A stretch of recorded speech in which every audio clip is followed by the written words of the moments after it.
ગયા આપણે જે આગળ સાંભળ્યું 1.5 કલાક એના થોડા 5 મિનિટ આપણે પેલું કરી લઈએ. પહેલી વાત શું હતી? શરૂઆતની વાત શું હતી? શરૂઆત કરી એમાં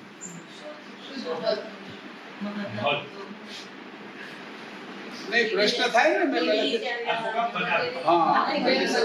શરૂઆત શું હતી આપણી? આપણને કેમ બનાવ્યું? આ નહીં ઈ પછીનો પહેલો પ્રશ્ન શું છે? આપણને કેમ બનાવ્યું? આ શું છે બધું? બરાબર. આ શા માટે બનાવ્યું અને મને શા માટે બનાવ્યું? ત્યાંથી આપણે શરૂઆત કરી. ક્રમમાં જ હાલ્યા થોડા જેટલો પછી આમ વિખાઈ જાય તો વાંધો નથી. પછી એવું થયું તો મેં એનો જવાબ આપ્યો એક દાખલા તરીકે. એક દાખલો આપ્યો તો કયો આપ્યો? કર્તાને શું કામ એવું થયું કે આ રચના કરી? કર્તા શુદ્ધ સંકલ્પી છે, આપણે અશુદ્ધ સંકલ્પી છીએ. એની ઉપજણથી ઉપાસના થઈ છે અને આપણે છે એ કામનાથી વાસના થઈ છે. એના માટે આપણે બાળકનું ઉદાહરણ, મારા શરીરમાં મારા છોકરા હોય તો એ મને જાણી નથી એક, બરાબર, એટલે છે ધ્યાન. હવે એટલું થયું પછી આપણે કીધું કે ભાઈ રચના કરવાની શરૂઆત કરવી. તો રચનામાં પહેલું શું આવ્યું? આ વાત આપણે મૂકી દીધી અત્યારે બાજુમાં. ભાઈ હું કામ રચના કરી એના માટે જવાબ આવી ગયો. મને ઓળખું અને મારા કર્તાને ઓળખું, અથવા મારો બાપ મને ઓળખે, મારી એને પ્રેમ કરી શકે અને મને એનો એક અવકાશ આપે. એના માટે આ રચના શરૂ કરી. રચનાનો કોઈ બીજો ઉદ્દેશ નથી, પણ આનંદનો ઉદ્દેશ હતો. આજે પલોજનનો ઉદ્દેશ નતો. નોકરી કરવી, મકાન બનાવવાનું, ધંધા કરવાના, એની અંદર પૈસા કમાવાનો, એ પલોજનનો ઉદ્દેશ નતો, આનંદનો. ઉભાવ રાખેલી હતી ફર્સ્ટ ક્લાસ મજાની, એમાં હું એકાતું હતું. સવારમાં નીકળી જાય એટલે અનેક પ્રકારના મસ્ત ફળો મળતા હતા, ખાઈ એકવાનું, કાંઈ માથાકૂટ હતી નહીં અને પ્રમાણસર બધું હતું. શરીરની અંદર જ તે કપડા હતા, એ જે રૂવાટી ના તેની વધી જતું હતું. કપડા આપણા તે અંદર જ સિવાય જતા હતા ત્યારે. હવે બહાર સીવડવા પડે છે. આ રીચ ને એને બધાને થાય જ છે ને. પ્રાકૃતિક જીવન એક હતું. પછી એની અંદર આપણે સંસ્કૃતિ, આપણી સમજણ ભેળવી એટલે આપણે એના ઉપાયો પણ કર્યા. એટલે આપણે એનાથી ઉત્તમ હાલ્યા પાછા. પછી હવે આગળ હું આવ્યું, પહેલું લખ્યું હતું શરૂઆતમાં બે વસ્તુ હતી ને, એક કર્તા પોતે અને એક ખગાકાર. એટલે એની અંદર જે જાણ નાખી, ઓલા તત્વો કેવા હતા?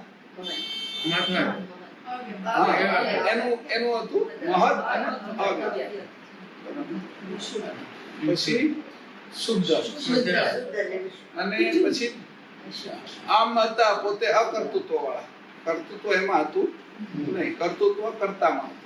એટલે એટલું થયું. પછી એની અંદરથી આપણે નીચે આવ્યા એ તત્વો સમજાઈ દીધા. અમિત માત્રા, અર્ધ માત્રા, આક્રાંત માત્રા, શાંત માત્રા અને અમિત માત્રા. આ 5 તત્વોના 5 માત્રાઓમાંથી ઉત્પન્ન થાય. જેમ હમણાં પછી આપણે સ્થૂળમાં જાવ ત્યારે શબ્દ, સ્પર્શ, રૂપ, રસ માત્રામાંથી પાછા ભૂમિ, જળ, અગ્નિ, વાયુ ઉત્પન્ન થશે. ઓલા તો આપણે અલગ સમજાવ્યા છે. મહદની અંદર હતા, આપણે ઉપરથી ઉતાર્યું ને એટલે એ મહદની અંદર વાત હતી. આપણા શરીરના વિશે જે કામ થશે એની અંદર માત્રાથી, ઓલી માત્રાઓ હતી એની અંદરથી ઈ બન્યું, આ માત્રા થઈ. એટલે એ થઈ ગયું. પછી એના પછી શું કર્યું? બોલતા છે જો જેને આવે જેમ આવે. ઓમકાર આપણે નક્કી છો ને, મૂળ ઓમકાર, શુદ્ધ ઓમકાર થઈ ગયો ને આ બધા. અવ્યક્ત, મહદ અવ્યક્ત, શુદ્ધ ઓમકાર, બિંદી, રેપ, અકાર, ઉકાર અને મકાર એ આવી ગયું. એટલે આપણે ખબર પડી ગઈ કે આ તૈયાર થઈ ગયું. બરાબર? હા, નાદ બ્રહ્મનું બીજ. હજી નાદ બ્રહ્મ નથી થયું, એનું બીજ તૈયાર કર્યું છે. આ બીજ તૈયાર કર્યું. મહદ અવ્યક્ત ઓમકાર અને શુદ્ધ ઓમકાર. આ ઓમકારનો સંબંધ આપણો ક્યાં સુધી હોય છે ખબર છે? માની સાથે, માના પેટમાં હોય, નાળ જોડાયેલી હોય ત્યાં સુધી એની હારે હોય આપણો સંબંધ. નાળ કપાઈ ગઈ એટલે પંચમ વેદ કપાઈ ગયો, 5મો વેદ કપાઈ ગયો. ત્યાર પછી 4 વેદની અંદર આપણે આવી. 5મી જે ઉપરની ગતિ આવતી હતી એ બંધ થઈ ગઈ અને 4 દિશાની ગતિ આપણે રહી. પૂર્વ, પશ્ચિમ, ઉત્તર, દક્ષિણ. દિશાઓની ખબર પડી, પણ દિશાથી પર જવાનું મેં કીધું ને, ઓલો 5મો ઊભો હોય તો એ વેક્યુમ થઈ જાય કે બે બાજુ લાઈન છે, આગળ છે, તો ઉપર જવાની ગતિ પંચમ વેદમાં હતી, 4 વેદમાં એ ગતિ નથી. પછી આગળ શું આવ્યું? આ ઓમકાર. પછી આપણે શું સમજાયું?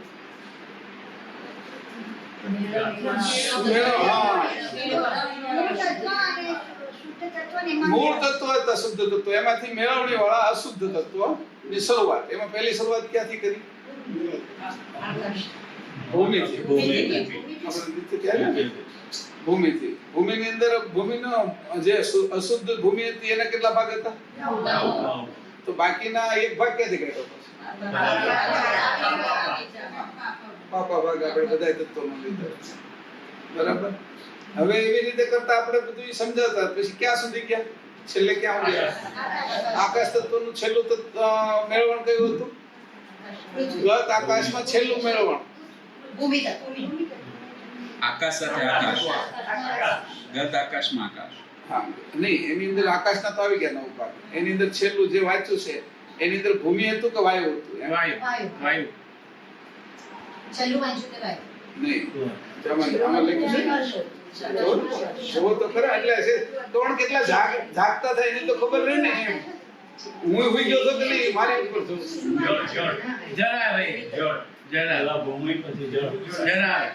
જળ આવ્યું પહેલા. નહીં, એ નથી કહેતો. આકાશ તત્વ છે એના પેટામાં જે હાલે છે એમાં છેલ્લું કયું આવ્યું એમ કહું. તો વળી ગયું. ઉપર આમાં વાંચો તમે ભૂમિ કહો છો. કોઈ વાયુ. એ તો છેલ્લું. હવે એનાથી આગળ આવતું. આકાશમાં જે છેલ્લું તત્વ કયું હતું? એનો વર્તારો ઉપર જવા. ઉપરની સાઈડ. આકાશમાં વાયુ છે કે આકાશમાં ભૂમિ? હે, છેલ્લો ભાગ પછી જે આકાશમાં વાયુ તત્વ, હા, એ 7 દ્વીપમાં શ્રવણ કરાવે છે. એમ કીધું. હા, છેલ્લું જે 7 દીપમાં શ્રવણ કરાવે છે એ આકાશમાં રહેલો વાયુ તત્વ છે, જે બધાને આપણે સાંભળી શકીએ છીએ.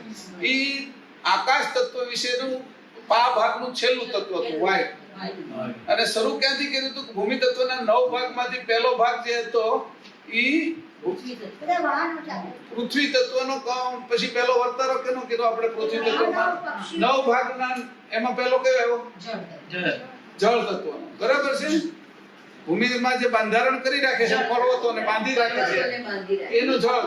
ભૂમિના જળ તત્વના વર્તારાથી શરૂ કરીને આકાશ તત્વના વાયુ તત્વના વર્તારા સુધીનો વર્તારો આપણે કર્યો. મારી વાત આખી એમ એની વચ્ચે બંધારણ થઈ ગયું ને આપણું. નકર ક્યાં કયામાં તમે જાગતા હતા ને કેમાં તમે સૂતા હતા, એનો 2 વસ્તુમાં નિર્ણય આવે. સૂતા થવાનો અર્થ એવો નથી કે આપણે જાગતા ન હોઈએ. બરાબર. અવસ્થા બદલાઈ ગઈ, બીજા વિચારમાં ચડી ગયા. આ હાલે છે ને એની અંદર તમે આગળના વિચારમાં જશો. મારે હારે હાલતા નથી તો પણ હજી તમને સ્વપ્ન જ લાગેલું છે. હું અત્યારે માસી છે એ સમજાવે છે આકાશ તત્વનું જળ તત્વ. આકાશ તત્વના 9 ભાગમાં 5 તત્વ જે જળ તત્વનો છે એ સમજાવે છે. અને તમે ભૂમિ તત્વના જળ તત્વ ઉભા રહો તો તમને સપનું છે. એટલે ભૂમિ તત્વનું જળ તત્વ તે તમારા મગજમાં આવે છે, એટલે તમે સપના અવસ્થામાં છો, એમ મારું કહેવું છે. અને એ કાંઈ નથી સાંભળતા, હાવત બીજી વસ્તુમાં આ નથી સાંભળતા, એ વિચાર નથી કરતા, તો તમે સુસુપ્તિમાં છો.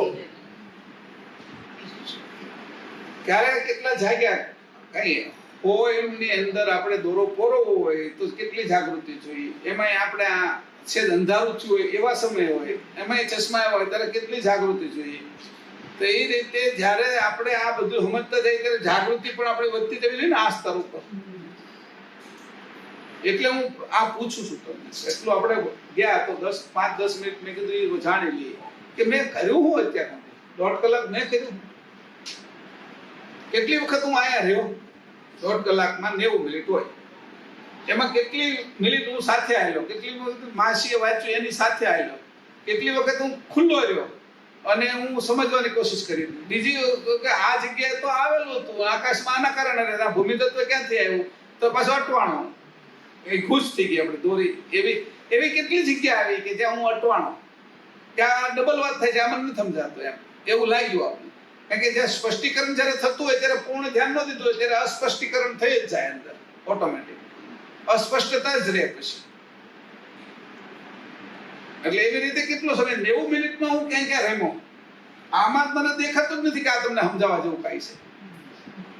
આજે હમણાં હું તમને સમજાવી છે તો આજે સમજાવ્યું એ કાંઈ પણ છે નહીં, ચોકડી છે. હું કેટલો જાગૃત રહ્યો આ વિષયની અંદર સમજવા માટે. એ જે મારી સમજણ છે એ મારે સમજાવવાની છે. આ કાંઈ સમજાવવાનું જ નથી, વિષય બધો બાદ કરી નાખવાનો છે.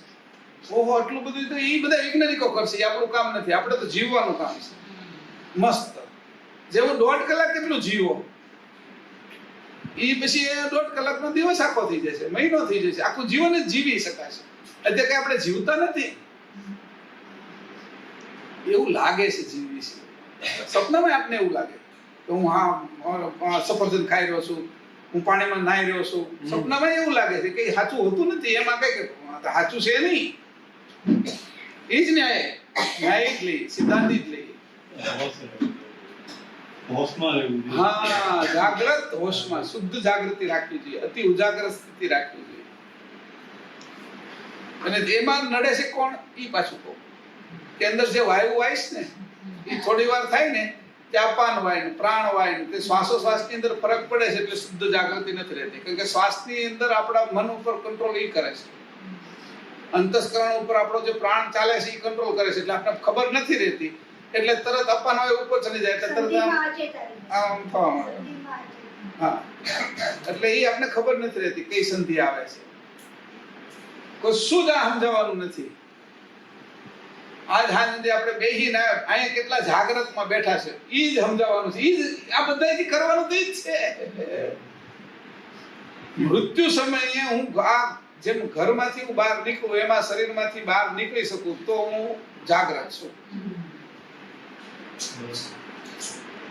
આ ઘરમાંથી હું 100% મારે જે થેલી લેવાની છે એ છે, છત્રી છે, ચપ્પલ મેં મારા જ પહેરેલા છે, વાળ ઓળેલા છે, ચાંદલો કરેલો છે, જે જરૂર હતી એ બધું સામાન મારી આગળ છે. એ પરિપૂર્ણ રીતે જાગૃત અવસ્થામાં હું જેમ ઘરની બહાર નીકળું, કાંઈ લેવા જાઉં, ચાવી ગાડીની લીધી છે, પર્સ છે બરાબર, ઘડિયાળ છે બરાબર, ફોન ભૂલી નથી ગયો, એ જેટલી જાગૃતિ આપણે છે બધું લઈને ગયા પછી આપણું કામ જે કરવાનું એ સ્પષ્ટ કરીએ.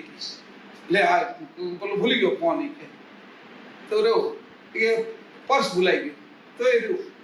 પેલાનું એડ્રેસ વાળી જે ચિઠ્ઠી હતી ને ઘરે રહી ગઈ. કે હવે કેમ? તો કે એડ્રેસ ઘરમાંથી જે રીતે સામગ્રી છે બધી શુદ્ધિ સાથે હું બહાર નીકળું એ રીતે હું શરીરમાંથી નીકળી શકું અને આવી શકું બીજા શરીરમાં. એટલી હોશિયારી ઈ શીખવાનું આખાનો ઉદ્દેશ્ય. આ બધા તો તત્વ છે ક્યાં ક્યાં જોડાયેલા છે એની વાત. એટલે આ આખા દિવસમાં આ એક સૂત્ર છે આપણું, ઘરમાંથી બહાર નીકળો એવી રીતે શરીરમાંથી બહાર નીકળો. કોઈ એવી રીતે નથી જતું એટલે બધા મૃત્યુના ખાતામાં જાય, કાળના ખાતામાં, અને જાગૃતમાં જાય તો કૈવલના ખાતામાં જશે. તો ચેતન પ્રદેશમાં જવાશે. એ ચેતન છે, જાગૃતિ છે. આ આંખ વગર જોવા. સપનું ક્યાં આંખ હોય છે? ત્યારે તો આંખ વીચી ગયા હોય છે. સપનું કઈ આંખે જોઈએ છે?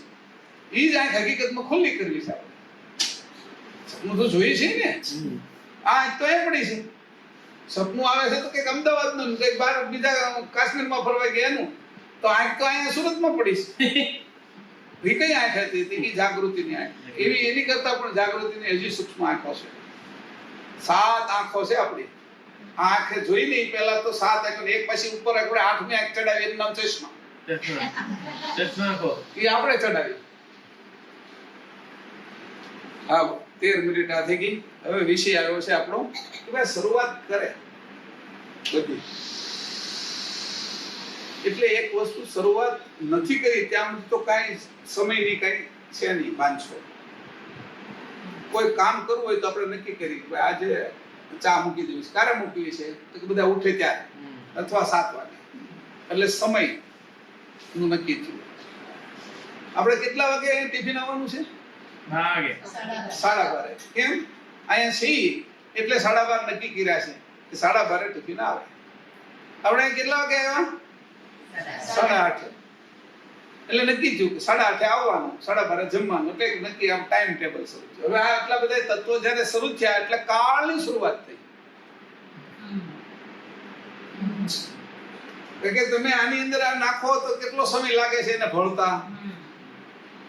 કોઈની અંદર તમે નાખો એને એકબીજાને ભળતા કેટલો સમય લાગે છે? ભળ્યા પછીની પ્રક્રિયાને કેટલો સમય લાગે? જેની હારામારી રોટલી બનતી હોય ને એ પેલા લોટને કૂણવી એને ઉપર કપડું નાખી દે કોટનનું અને સેજ ભીનું રાખે એટલે એની જે રોટલી બને ને એ કડક ન થાય, એકદમ કૂણી માખણ થાય. અને પછી એનો નક્કી કરેલો સમય અડધો કલાક, કલાક કે 2 કલાક રહેવા જોઈએ. એ પ્રમાણે પછી લોટ પડ્યો રહે પછી એના ગોળા બનાવી અને રોટલી વણે એ એકદમ નરમ પોચી સરસ મજાની થાય. મેં બનાવી નથી પણ કહું છું. બરાબર? તો એક સમય નક્કી કર્યો કોઈ પણ વસ્તુમાં. સારી વસ્તુ કરવા માટેનો એક ટાઈમ એટલે થઈ ગયો કાળ. હવે આપણે શરૂ કરશું કાળ. આપણે નીચે આવવું છે પણ હવે બંધારણમાં પહેલો તો કાળ આવ્યો. અવ્યક્ત તત્વોમાંથી વ્યક્ત તત્વો જ્યારે કરવાના થયા તો એને કીધું ભાઈ તમે આ કેટલા સમય કર્યું?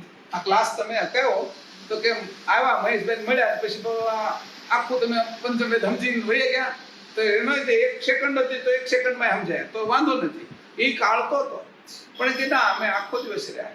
રવિવાર સવારના 8:30 થી લઈને સાંજના 5, 5:30 સુધી રહ્યા. એટલામાં આટલા વિષયો સમજ્યા એટલે કાળ લાગ્યો. વિષયાસ કાળની શરૂઆત થઈ. કાળની શરૂઆત થઈ તો ત્યારથી શરૂઆત થઈ. હું તો શું હાવ એકદમ નિશ્ચિંત થઈ ત્યારે મારે કોઈ કાળ નથી, નિશ્ચિંત છું. એ હોવાનો કાળ મને નથી લાગતો. આપને કાળ લાગે છે, આપણે અશુદ્ધમાં છે. એ શુદ્ધમાં છે એને કાળ નથી લાગતો. એ અશુદ્ધ એ એમ જ છે. એને કાળ પછી નિર્માણ કરવાનું છે અને આપને કાળે નિર્માણ કરેલા છે. સકર્તા જેની આખી રચના કરી છે, માનો સકર્તા ન હોય કોઈ પણ જેની આ રચના કરી છે, નામ આપણે સકર્તા આપ્યું છે એટલા માટે કે સર્વશ્રેષ્ઠ નામ આપણે બધી વ્યાખ્યાઓમાં બેસે એવું છે. એટલે સકર્તા આપણે એને કહીએ છીએ. સકર્તાએ પહેલી આ રચના કરી તો એને કોઈ કાળ નતો લાગતો. એટલે કાળ વગરની રચના હવે કરવાની તેને પહેલો કાળ ઉત્પન્ન કરવો પડ્યો. કે જે કાળ ઉત્પન્ન કર્યો એના વિશે આ તત્વોની રચના કરી. તો કેટલા સમયમાં કયા તત્વની કઈ રીતે ક્રિયા થઈ, એમાં કયો તત્વ મેળવ્યું તો કઈ રીતે એમાં ભળ્યું. તમે સ્વાભાવિક રીતે લીંબુ શરબત બનાવો છો તો એમાં ખાંડ અને મીઠું નાખી દો અને પડ્યું રહેવા દો તો એક સમય એવો આવશે કે એ બધું ભળી જશે. પણ એને 8-10 કલાક લાગે. પણ તમારે તો અત્યારે આપવું છે ને લીંબુ શરબત, મહેમાન આવ્યા છે તો શું કર્યું કે હલાવવાનું શરૂ કર્યું. હલાવવામાં એવું થયું એની જે તમે પ્રક્રિયા કરી એમાં એવું થયું કે ઝડપથી એના અણુઓ છે એ ઘસાણા પાણી સાથે અને જે ઠોસ ભાગ હતો ખાંડનો અને મીઠાનો એ ધીરે ધીરે જે નિરાતે પેલો કરવાનો હતો એના બદલે ફટાફટ ભળવા મળ્યો. એટલે હવે તમે 5 મિનિટમાં કામ કરી નાખ્યું. તો એને 5 મિનિટનો સમય લાગ્યો અને આખો દિવસ રાખ્યું હોત તો 8 કલાક પણ લાગે ભળતા. બરાબર? તો એક પ્રક્રિયાની અંદર સ્પીડ લાવવા માટે એક વ્યવસ્થિત રીતનું તંત્ર. એ તંત્ર હતું કે ચમચી નાખીને હલાવ્યું. એક તંત્ર શરૂ કર્યું. આ બટન છે અહીં લીધું છે અને ગાજ કર્યું છે, એક તંત્ર શરૂ કર્યું છે. વાળ છે એ ઓળી છે એ એક આપણે દાંત્યો નામનું તંત્ર બનાવ્યું છે. દરેક વસ્તુની અંદર એક આ તંત્ર તૈયાર કર્યું. આ તંત્રથી પછી જે વસ્તુનો ઉપયોગ કરવાનો છે એ યંત્ર તૈયાર છે. કોઈ પણ વસ્તુ પેન છે, આ છે, તે છે. એટલે આ રીતે કરીને એક વ્યવસ્થા કરી. તો એને લાગ્યો પેલો કાળ. કાળનો મોટા મોટો એકમ હતો કર્તાની સજાણ વૃત્તિ ખગાકાર શૂન્ય વિશે પડવી. ઈ પહેલો ઈ કાળ પહેલો.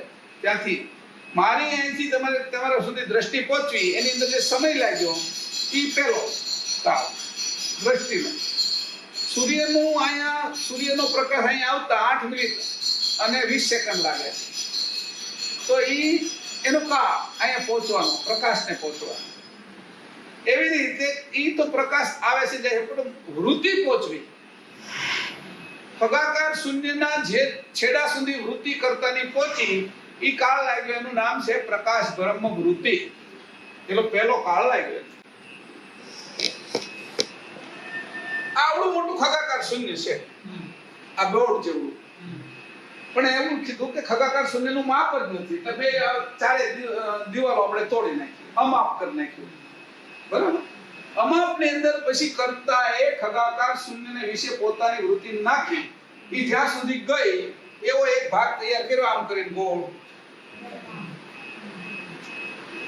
આ જે ભાગ ઈ જે તૈયાર કર્યો ઈ પ્રકાશ બ્રહ્મ વૃત્તિ, બ્રહ્માંડ નહીં, પ્રકાશ બ્રહ્મ વૃત્તિ. મારો જે મેં પ્રકાશ એટલે બ્રહ્મની શરૂઆત થઈ, બ્રહ્મને બનાવ્યો, પોતાનો બાહ્ય પ્રકાશ નાખ્યો, એનાથી બ્રહ્મ બન્યા. આપણા બાહ્ય પ્રકાશથી આપણો પડછાયો ઉત્પન્ન થાય.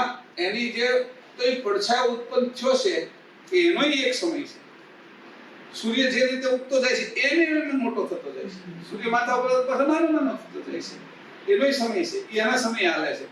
આ પ્રકાશ બ્રહ્મ ઉત્પન્ન કરવા માટે એની જે શરૂઆત કરી એમાં પહેલો સમય બનાવો પોતાની અંતર્વૃત્તિ છે, ઈ બાહ્ય વૃત્તિની અંદર જાય અને બાહ્ય વૃત્તિનો ફેલાવો કરવો, એનું નામ કાળ. આ કાળની રચના કરી, આને કીધું મહાકાળ. આ જી મહાકાળ છે.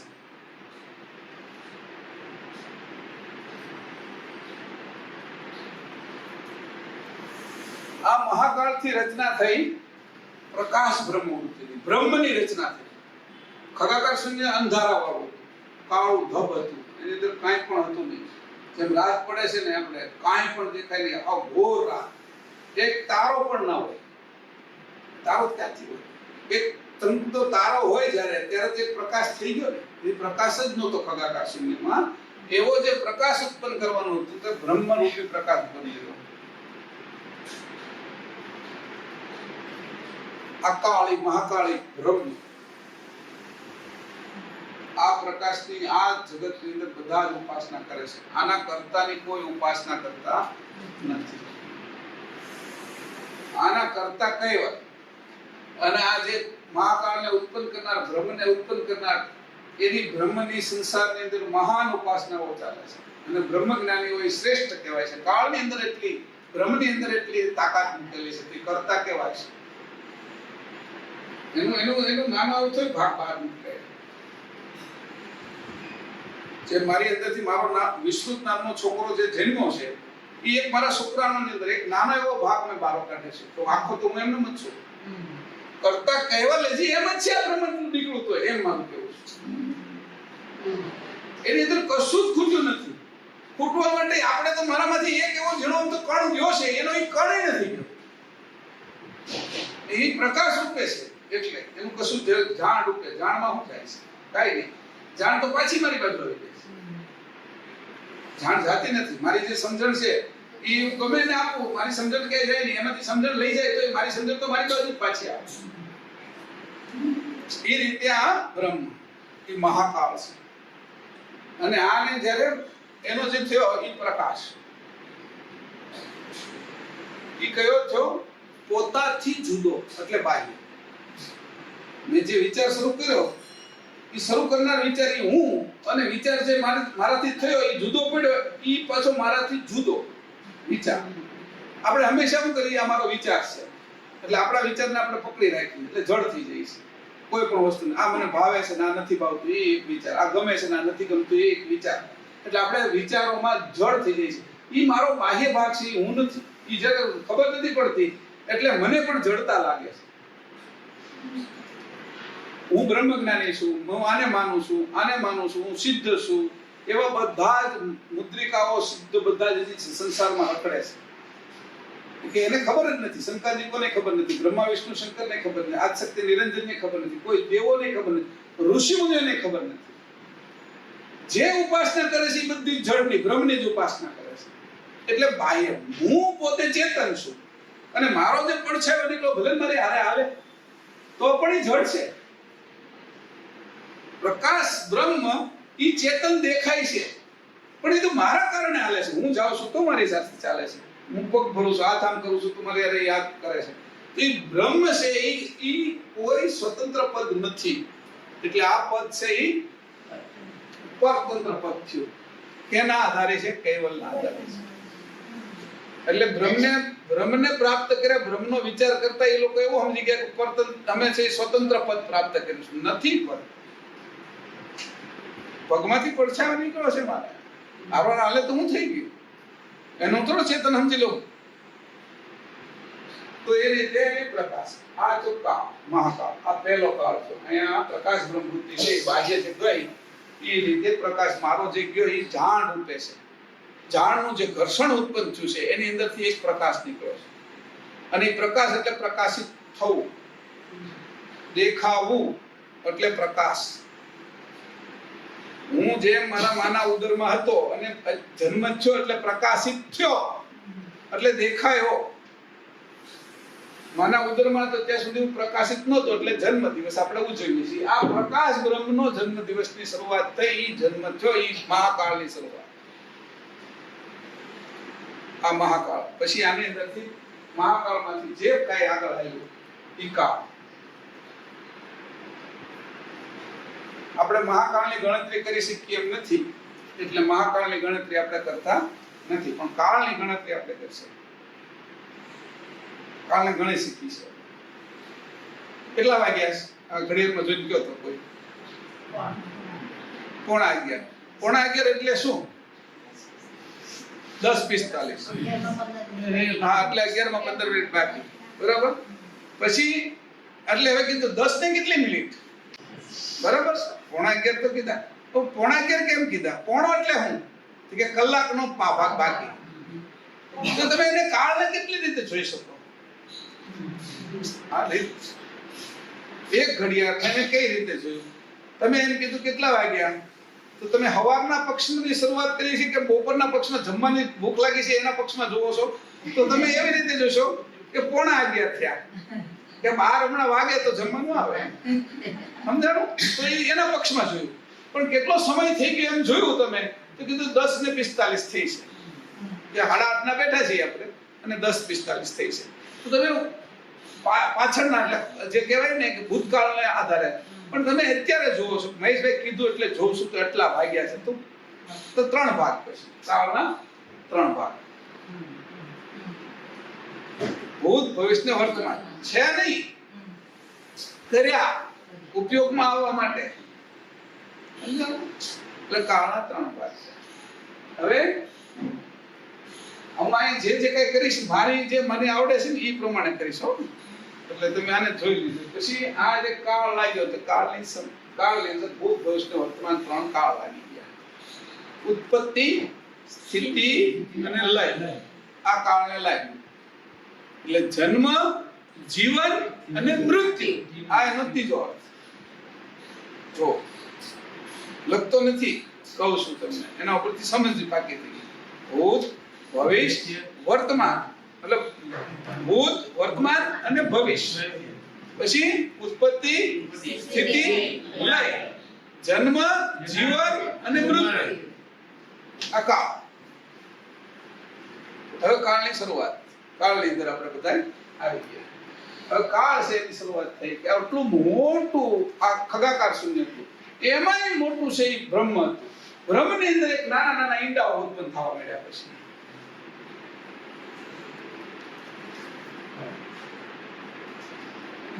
આવા ઈંડાઓ ઉત્પન્ન થવા માંડ્યા આપણા શરીરની અંદર અંડકોષ ને આ બધા ઉત્પન્ન થાય છે નિરંતર એની પ્રક્રિયા બ્રહ્માંડમાં થઈ એનો જ ભાગ આપણે છીએ આપણે ત્યાં સુધી પહોંચવું હોય તો આપણી આગળ બધી વ્યવસ્થા છે આપણા શરીરની અંદરથી એવા માર્ગો છે કે એ કેવલ કરતા સુધી આપણે જ્યાંથી આવ્યા છીએ ત્યાં જ પાછા પહોંચી જાય એ સમજણના માર્ગો છે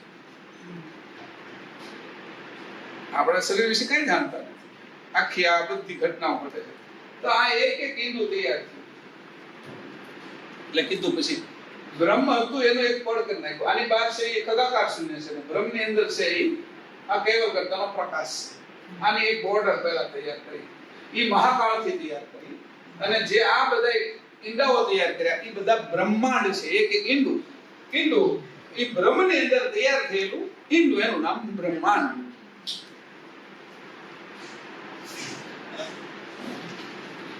બ્રહ્મમાં તૈયાર થયેલું ઈંડું એનું નામ બ્રહ્માંડ હવે ઈંડું તૈયાર થઈ ગયું છે એટલે હવે આની અંદર કામ કરવું છે આપણે એટલે હવે અહીંથી કાળ શરૂ થયો આ એક ઈંડું અત્યારે આપણે લીધું આવા કેટલા છે એમ કોઈ પૂછ્યું, આમાં કેટલા છે એમ કોઈ આપને પૂછ્યું, તમારા શરીરની અંદર છે એ કોષો કેટલા છે એમ પૂછ્યું, આપને પૂછે, શું જવાબ આપે? તો આમ એક તો હિસાબ તો છે પણ છતાંય કીધું કારણ કે નીકળ્યા જ કરે છે, કોષ તો બન્યા જ કરે છે, કે 2 બને છે, કે 3 મરે છે, ક્યારેક 1000 બને છે, ક્યારેક લાખ મરે છે, ક્યારેક કરોડ બને છે, ક્યારેક 50 લાખ મરે છે. એ નિરંતર પ્રક્રિયા અંદર શરૂ છે. કીધું તમારા વાળ કેટલા માથાના? તો જેને ચોટલી ખાલી હોય બધા વાળ કાઢી નાખ્યા હોય એ ગણીએ કે કદાચ આપણે ગણવા તો અઘરા પડે. તો વાળ આપણા ગણાતા નથી. તો આ બ્રહ્માંડ જે કાળ ઉત્પન્ન થયો છે આ બ્રહ્મની અંદર જે ઈંડા ઉત્પન્ન થયા કેમ ગણવું કે વાળ મારી અંદર છે, કોષ મારી અંદર છે. એ તો હવે બહાર જાઓ તમે અને અત્યારે વરસાદ પડે છે એના ટીપા ગણે ના હોય ન ગણાય. એવા અગણિત બ્રહ્માંડ ઉત્પન્ન થયા, ન ગણાય એટલે કીધું અગણિત. અગણિત બ્રહ્માંડો ઉત્પન્ન થયા એને એક બ્રહ્માંડની અંદર અત્યારે આપણે બેઠા છે. આ બ્રહ્માંડને જે ઉત્પન્ન થવાનો જે સમય લાગ્યો એનું નામ કાળ, અને બ્રહ્મને જે ઉત્પન્ન થવાનો જે સમય લાગ્યો એનું નામ મહાકાળ. 2 ભાગ. આ બધું જોઈ જોઈને કહું છું તમને, વાંચી નથી કહેતો. એટલે જોવું અને વાંચવું 2 ફરક છે. એટલે તમે પણ જોજો, વિઝન કરજો. તમે હું તમને જે દેખાડું છું ને એ વિઝન કરવા વાત અંદર પછી જોજો કે આહા આવડું મોટું તમને પ્રકાશવાળું બ્રહ્મ દેખાય છે. એમાં એક ઈંડાઓ તૈયાર થાય છે, એ પણ તમે જોજો. હવે ઈંડાની અંદર એનું કોચલું તૈયાર છે, ઈંડાનું કોચલું આપણી ચામડી જેમ તૈયાર થઈ ને એટલે એની ચામડીની અંદર આપણે છીએ. પછી આ શરીર આ ઘરરૂપી ચામડી તૈયાર થઈ ને દિવાલ એમાં છે ને એવી રીતે આપણું ઓઝોનનું એક પડ છે, એની અંદર આપણી પૃથ્વી છે, એની એક દિવાલ છે. ઓઝોનની બહાર જાય મરી જાય, બળી જાય, બરાબર. ઓઝોનના પડની અંદર આપણે કામ કરી શકીએ. જો ત્યાં ન બળવું હોય તો વિશેષ પ્રકારની ટેકનોલોજી જોઈએ આપણે. નકર ના સૂર્યનો સીધો પ્રકાશ આવે એ આપણે બાળી નાખે, એટલે એક દિવાલ કરી. એવી જે દિવાલો થતા જે દિવાલ થઈ બ્રહ્માંડની આજુબાજુ, ઈ ઈંડાની આજુબાજુ જે કોચલું છે, કડક ભાગ છે, એની અંદર જે ગર્ભિત ભાગ છે જે એકદમ ચીકણો લચીલો, ઈ ભાગને હાચવવા માટે જે તૈયાર થયેલું છે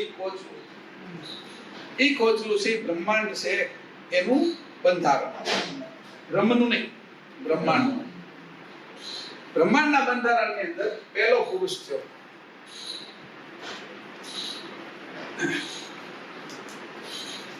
હવે મહાકાળ કાળ નાખો છું, કાળમાં જ આપણે રમવું છે.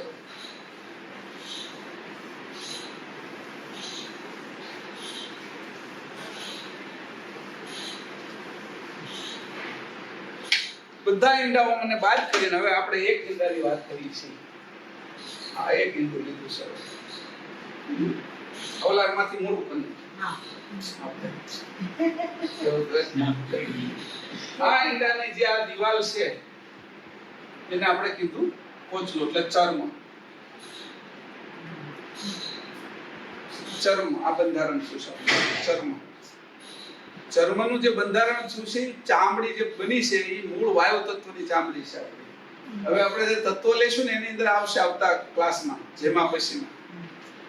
એટલે આ ચર્મનું બંધારણ જ્યારે થાય પછી ઉત્પત્તિનો ક્રમ શરૂ થાય અને ગતિ ઉત્પન્ન થાય, બરાબર. આપણું શુક્રાણુ આપણે હતા અને એની આજુબાજુ ઓર નામનું બંધારણ થયું, એક પ્રકારનો ફુગ્ગો થઈ ગયો, ત્યાર પછી આપણું નિર્માણ શરૂ થયું છે. એટલે હરવાર એટલે લેતો જાઉં છું, આપણું બંધારણ એની સાથે જોડાયેલું છે. એટલા આશયનો સમજજો પહેલા કે એક શુક્રાણુ હોય એમને જો રહેતી ફુગ્ગો ન કરી નાખ્યો તેની આજુબાજુ તો કોઈ જન્મી ન શક્યું હોય. આમાં એ જો આ બંધારણ ન થયું હોત, એનું કોચલું તૈયાર ન થયું હોત તો બધા જ ઈંડાની અંદરથી જે પ્રવાહી ભાગ છે વહી ગયો હોત તો બંધારણ થયું ન હોત. એક પણ પક્ષી અથવા ઈંડામાંથી ઉત્પન્ન થતી માછલી કે કોઈ પણ પ્રાણી ઈ જીવિત ન હોત. એમ આપણે પણ માનવ ઉદરની સાથે તરત જ તે ઓર શરૂ કર્યો, અને ઓર જેમ આપણે વધતા ગયા એમ ઓરનો પણ વધારો કર્યો. આ જે બ્રહ્માંડ છે એની અંદર ગતિ એવી છે, ઈ વધતું જાય છે. આપણે વધીએ છીએ. 9 મહિનાની અંદર એક સરસ મજાનું શરીર ધારણ કરી લીધું છે, અને આ શરીરથી અત્યારે આપણે અહીં બેઠા છે. શરીર તમારે આગળ નો હોત તો કેટલાનું સમજાવે તમને? કાન નો હોત, તમારે આગળ જીભ નો હોત, અને આ બોર્ડ ક્યાંથી લાવે તો હાથ પગ નું હોત તો એ બધું જ્યારે ભેગું થયું છે ત્યાર આ શરીરની સાથે આટલી બધી વસ્તુ આપણે આપી ત્યારે આપણે બેઠા છીએ. એટલે આ ઈંડાની જે શરૂઆત થઈ એમાં કાળ, એમાં પહેલો લાગ્યો પુરુષ, એને પેલી ચર્મ આવી ગઈ, ચર્મની દ્રષ્ટિ આવી ગઈ, ચર્મ દ્રષ્ટિ અહીંથી શરૂ થાય છે આપણી. પણ આ તો હાવ સ્થૂળ જડ દ્રષ્ટિ છે. ચર્મની અંદર પહેલો આવ્યો પુરુષ. આ પુરુષ કોણ છે?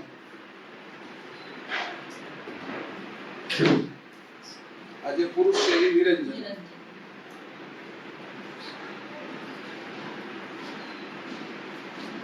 આ પુરુષ કેટલો સમય પછી ઉત્પન્ન થયો એનો અંગ વાંચી છે. નિજપતિ પરમ પ્રભાવ, ચોથી ચોપાઈ શરૂ કરો. અહીંથી શરૂ કરું છું. હવે તત્વમાં જાય છે ને આપણે. ચોથું પાના નંબર મને ચોથું કંદ કાઢો ને. જોજો મેં કીધું એમ જાગ્રત રહેવાનું છે. 69 પેજ નંબર 69. હા. હું આવ્યું એમાં ચોથી ચોપાઈ હું શરૂ કરી.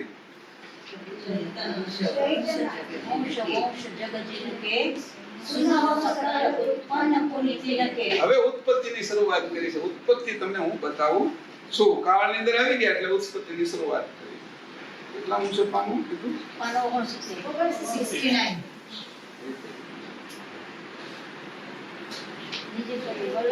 પરમ અધિકતા વ્યાપક બ્રહ્મ જેન તેજ સદીકા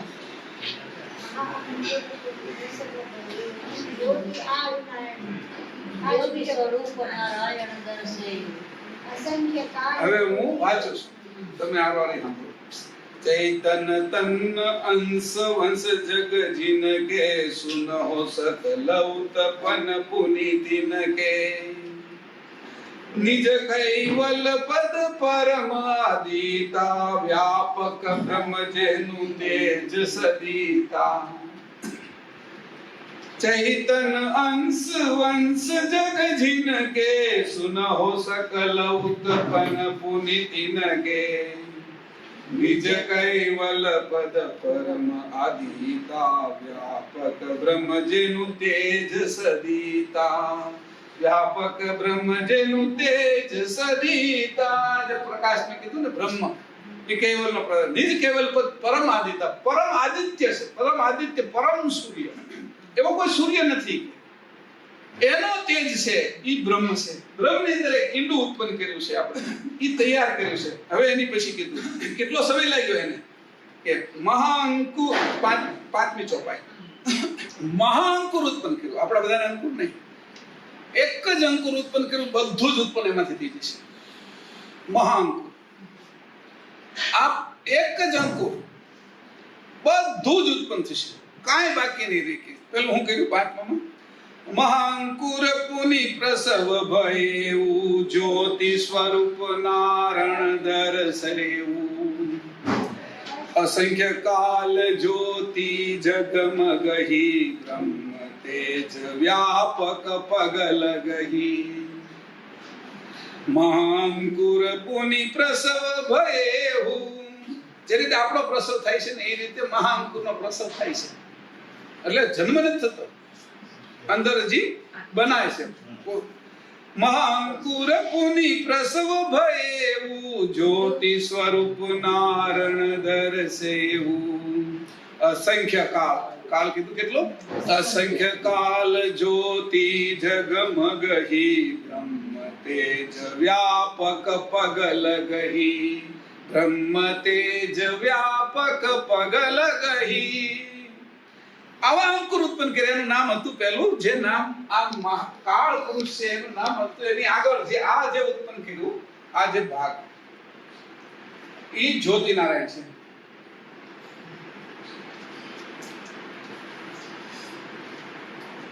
ચર્મની અંદર છે, ઈ ચર્મ પાકે છે. પ્રકાશ બ્રહ્મ છે.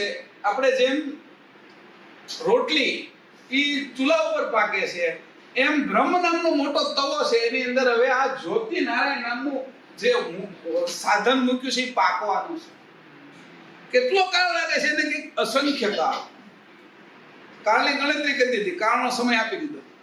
હું કાળનો સમય આપ્યો અસંખ્ય કાળ. કાળને કીધું અસંખ્ય કાળ. હવે વિચાર કરો, કાળ એટલે આપણે કે 1 2 3 4 5 6 હજી ગણિત નથી સમજતું. ગણિત હજી પાછળથી આપીશું, કારણ કે હજી કાળ અસંખ્યમાં છે. અસંખ્યમાં ગણિત શરૂ ન થાય, પણ ગણિતનું બીજ અંકુર તૈયાર થઈ ગયું. અસંખ્ય છે એટલે એને કીધું સંખ્યાના પરિપ્રેક્ષમાં અસંખ્ય છે. બરાબર, સંખ્યાના પરિપ્રેક્ષમાં અસંખ્ય છે એટલે તમે જોડાઈ ગયા હવે કાળમાં. સાપેક્ષ થઈ ગયું. હા, નિરપેક્ષ હતું એ સાપેક્ષ થઈ ગયું. આ ગજબની વાત છે કર્તાની. તમે કોઈની સાથે જોડો છો એટલે શું થાય છે કે અસંખ્ય કાળ એટલે સંખ્યા તમે નક્કી કરી. અસંખ્ય કીધું, પણ તમે કોના પક્ષમાં કીધું કે સંખ્યાના પક્ષમાં અસંખ્ય કીધું. એટલે આને કીધું જ્યોતિનારાયણ. કેટલો કાળ લાગ્યો છે કે અસંખ્ય કાળ. આ કાળ છે અસંખ્ય.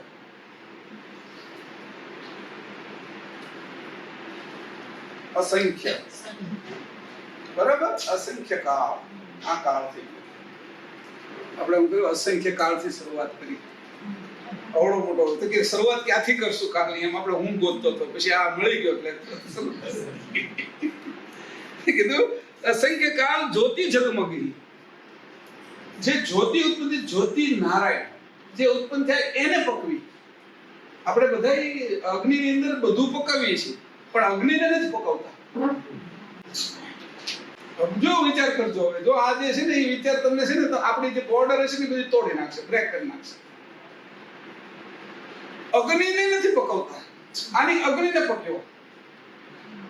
એનો કાળ જે લાગ્યો એને અસંખ્ય કાળ લાગ્યો. જ્યોતિ નારાયણ જેને એને પકવવામાં જે સમય લાગ્યો, આપણે ભાત મૂક્યા હોય તો કેટલી સીટી થવા દેવાની છે? માસી મને એટલું કીધું 3 વાગે ઉતારલી છે. હું તો વાટ જ બેઠો. ઈ મને એમ કે 3 વાગે ઉતારવાનું કીધું છે એની પેલી કુકર, પણ એને કીધું 3 વાગે એટલે 3 સીટી વાગે એટલે ઉતારલી છે. આમાં સમજમાં એટલો ફરક પડે. 12 વાગે માસી એવું કીધું, 3 વાગે એટલે ઉતારલી છે. પણ હું ઘડીને સામું જોઉં, ઈ કુકર ને સામું જોઉં. દ્રષ્ટિમાં ફરક છે. ઈ કુકર ને સામું જોઉં એટલે એમ મારે સમજ, એની સામે હું જોઉં તો મને ખબર પડે ને કુકર ને જોઉં કે 3 વાગે ત્યારે ઉતારેલી છે, કે 3 સીટી વાગે ત્યારે ઉતારેલી છે. હું વાર જોઉં કે 1 2 આ તો 12 વાગ્યા છે, 1 વાગ્યો, 2 વાગ્યા, 3 વાગ્યા તો બધું બળી ગયેલું, ખાક થઈ ગયું. કાળની સમજ આવી ઝીણી સમજ છે. દ્રષ્ટિ ક્યાં છે અને એ હું કહેવા માંગે છે એના આધારે મારી સમજ નક્કી કરવાની છે. દ્રષ્ટિ ક્યાં છે અને એ શું કહેવા માંગે છે એના ઉપરથી, એની દ્રષ્ટિ ઉપરથી મારે સમજવાનું છે. 3 વાગે એટલે વાટ નથી જોવાની, એ મૂર્ખામી છે. એને જે કીધું એ હું ન સમજી શક્યો, એટલે અહીં કીધું જ્યોતિનારાયણ. એટલે પેલા કીધું જે કઈ પાકે છે એ નથી પાકેલું એને પકવે છે. તો આ તો અગ્નિને પકવે છે, જ્યોતિનારાયણ. ઈ કેવા પકવતા છે? તો કીધું આજે એનું બ્રહ્મ પ્રકાશ, બ્રહ્મ વૃત્તિથી બાહ્ય વૃત્તિ એની અંદર પાક્યું. પછી કીધું કે બ્રહ્મ તેજ વ્યાપક પગ લગી, એને આને જ્યોતિનારાયણ કહ્યું અસંખ્ય કાળ સુધી. અસંખ્ય કાળ એટલે કાળે કહી દીધો છે આપણે. હવે પછી કીધું ત્યાર પછી શું થયું? આ નિરંજનમાંથી શું થયું? ભય ઉઈચ્છ પીછ પુરુષ નિરંજન. આની અંદરથી ઝરણ થયું જ્યોતિનારાયણ માંથી. ઝરણ થયું એની અંદરથી કોણ ઝર્યું? તો કીધું ભય ઉઈચ્છ પીછ પુરુષ નિરંજનું કારણ પુર ઉપજાય માયા અંજનું. મહામાયા કારણ પુરહી કેતક કાળ તપી બ્રહ્મ જુરહી. ભય ઉઈચ્છ પીછ પુરુષ નિરંજનું કારણ અંકુર ઉપજાય માયા અંજનું. મહામાયા કારણ અંકુરહી કેતક કાળ તપી બ્રહ્મ જુરહી. કેતક કાળ તપી બ્રહ્મ જુરહી. હવે એમાંથી જ્યોતિનારાયણ ની અંદરથી એક પુરુષ ઉત્પન્ન થયાનું નામ હતું નિરંજન પુરુષ. એ નિરંજન પુરુષ આયા જ્યોતિનારાયણ છે ઉત્પન્ન થયા પછી તરત જ તે જે એની અંદર જે પાક ઉત્પન્ન થયો એ પાકની જે શરૂઆત થઈ ઉત્પન્ન થવાની એ એની અંદર પાકીને જ્યારે આ બાજુ બહાર આવ્યા ત્યારે નિરંજન પુરુષ એની અંદરથી બહાર નીકળ્યા. જેમ 16-17 વર્ષનો પુરુષ થઈ જાય એટલે એની અંદર અંકુર ઉત્પન્ન થવા માંડે શુક્રાણુ, અને 12-13 કે 14 વર્ષની દીકરી થાય તો એની અંદર અંડાણુ ઉત્પન્ન થવા માંડે. ત્યાં સુધી એ અંદર પાકે છે, પાકવા પણ બહાર નથી દેખાતું. એવી રીતે જ્યોતિનારાયણની અંદર નિરંજન અંદર પાકેલા છે. હજી કઈ બે ભાગ નથી પડ્યા નર નારીના, હજી બે ભાગ જ નથી, પોતે અંદર જ પાકેલા છે. આ જ પકવવાનો એ જે સમય છે એ સમય ક્યાં સુધીનો હતો કે નિરંજન પુરુષની જે આનો અસંખ્ય કાળ હતો. હવે આને સંખ્યા શરૂ થઈ. નિરંજનના જ્યોતિનારાયણ ઉત્પન્ન થયા પછી જે નિરંજન ઉત્પન્ન થયા ત્યાં સુધીનો સમય એ એટલો સમય પાક્યા. હવે એમાં કઈ ગણિત નથી કે તમે કહો સમય તો નક્કી થઈ ગયો, પણ કેટલો નક્કી થયો બોલો અસંખ્ય હતો. આની હવે સંખ્યામાં ઉત્પન્ન થયો અને માપ આપી દીધી કે જ્યારથી નિરંજન જ્યોતિનારાયણ છે એ ઉત્પન્ન થઈને પાકીને કમ્પ્લીટ થઈ ગયા, બાળકનો જન્મ થયો ત્યારથી જ એની અંદર પેલા પાકવા મળ્યા. પણ 16 વર્ષે એ પ્રદર્શિત થયા ત્યારે યુવાન થયો. એ જ્યારે આ યુવાન થયા ત્યારે એની અંદર જે પાકવા મળ્યા હતા એ કાળથી નિરંજન પુરુષ એ જે ઉત્પન્ન થયા ને જે બહાર જન્મ્યા બહાર આવ્યા ત્યાં સુધીનો કાળ એ નામનું નિરંજન પુરુષનો કાળ, આવડો મોટો કાળ. હવે સંખ્યામાં લાવું છું અસંખ્યમાંથી, એટલે હવે આનું માપ મળવા મળ્યો આપણે. અદ્રશ્યમાંથી દ્રશ્ય માપ થઈ ગયું અહીંથી અહીંયા સુધી. પછી કીધું કે હવે આમાંથી શું થયું કે આની અંદરથી ભયવ ઈચ્છ પીછ પુરુષ ને આની ઈચ્છામાંથી જે ઈચ્છા થઈ પહેલાની શું હતી કર્તાની જાણ આપણે કીધું ને એની જે બહાર ગઈ એની બહાર સજાણ જાણ હતી અને આની શું હતી ઈચ્છા. જ્યોતિનારાયણની ઈચ્છા થઈ ગઈ, ઓલી સજાણ જાણ હતી જેની અંદરથી બ્રહ્મ ઉત્પન્ન થયા અને જ્યોતિનારાયણની ઈચ્છાની અંદરથી છે એ નિરંજન પુરુષ ઉત્પન્ન થયા. આ નિરંજન પુરુષ એટલે ગત આકાશ તત્વ.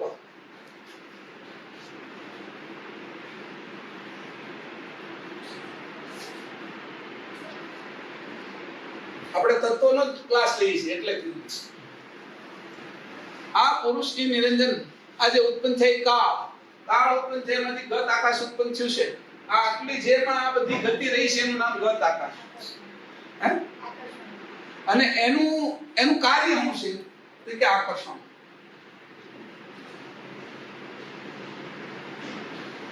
ઈ શું કરે છે આમાં જે બધું તત્વ છે ને આકર્ષીને એક પિંડ તૈયાર કરે છે, એને જકડી રાખે છે, પકડી રાખે છે. એ આકર્ષણ છે.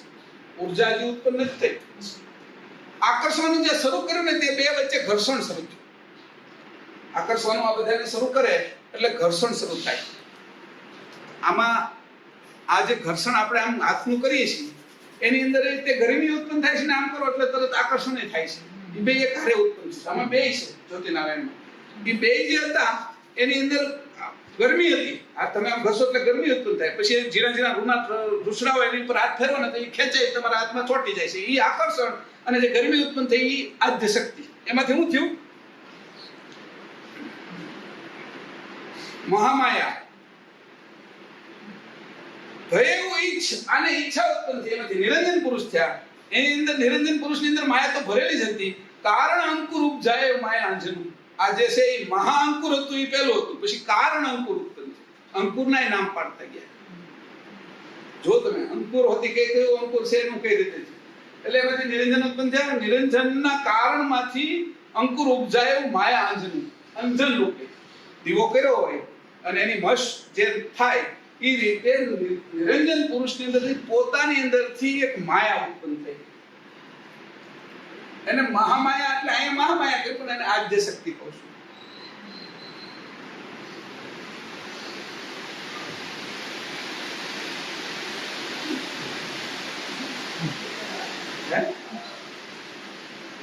આદ્ય શક્તિ. હવે આ આદ્ય શક્તિ શું છે? આ અંદરનો વાયુ. આ જે છે ને હવે આ વાયુ આ બ્રહ્માંડ એટલે ગત આકાશનું. આપણે ઓલો અવિગતમાં તો ઘણા ઈંડા એને છોડી દીધું, એક જ ઈંડું લીધું છે ત્યારે, એક જ ઈંડા વિશે વાત કરી છે. આ વાયુ ઉત્પન્ન છે એનું કાર્ય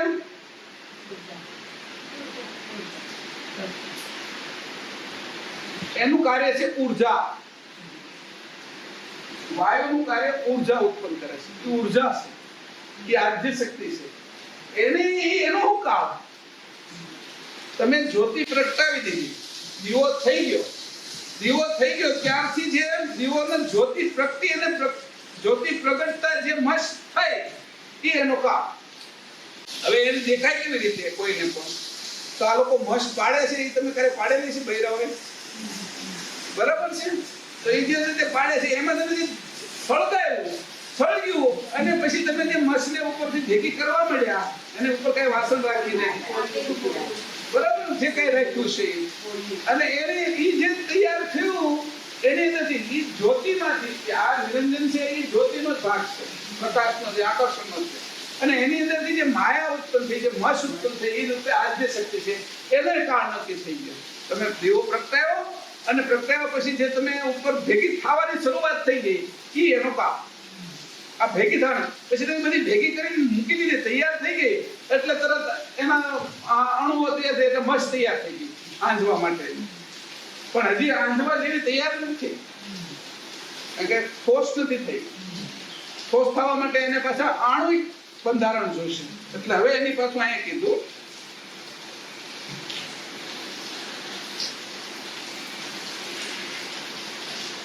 આને આ કેમ થઈ? મહામાયા કારણ અંકુરી.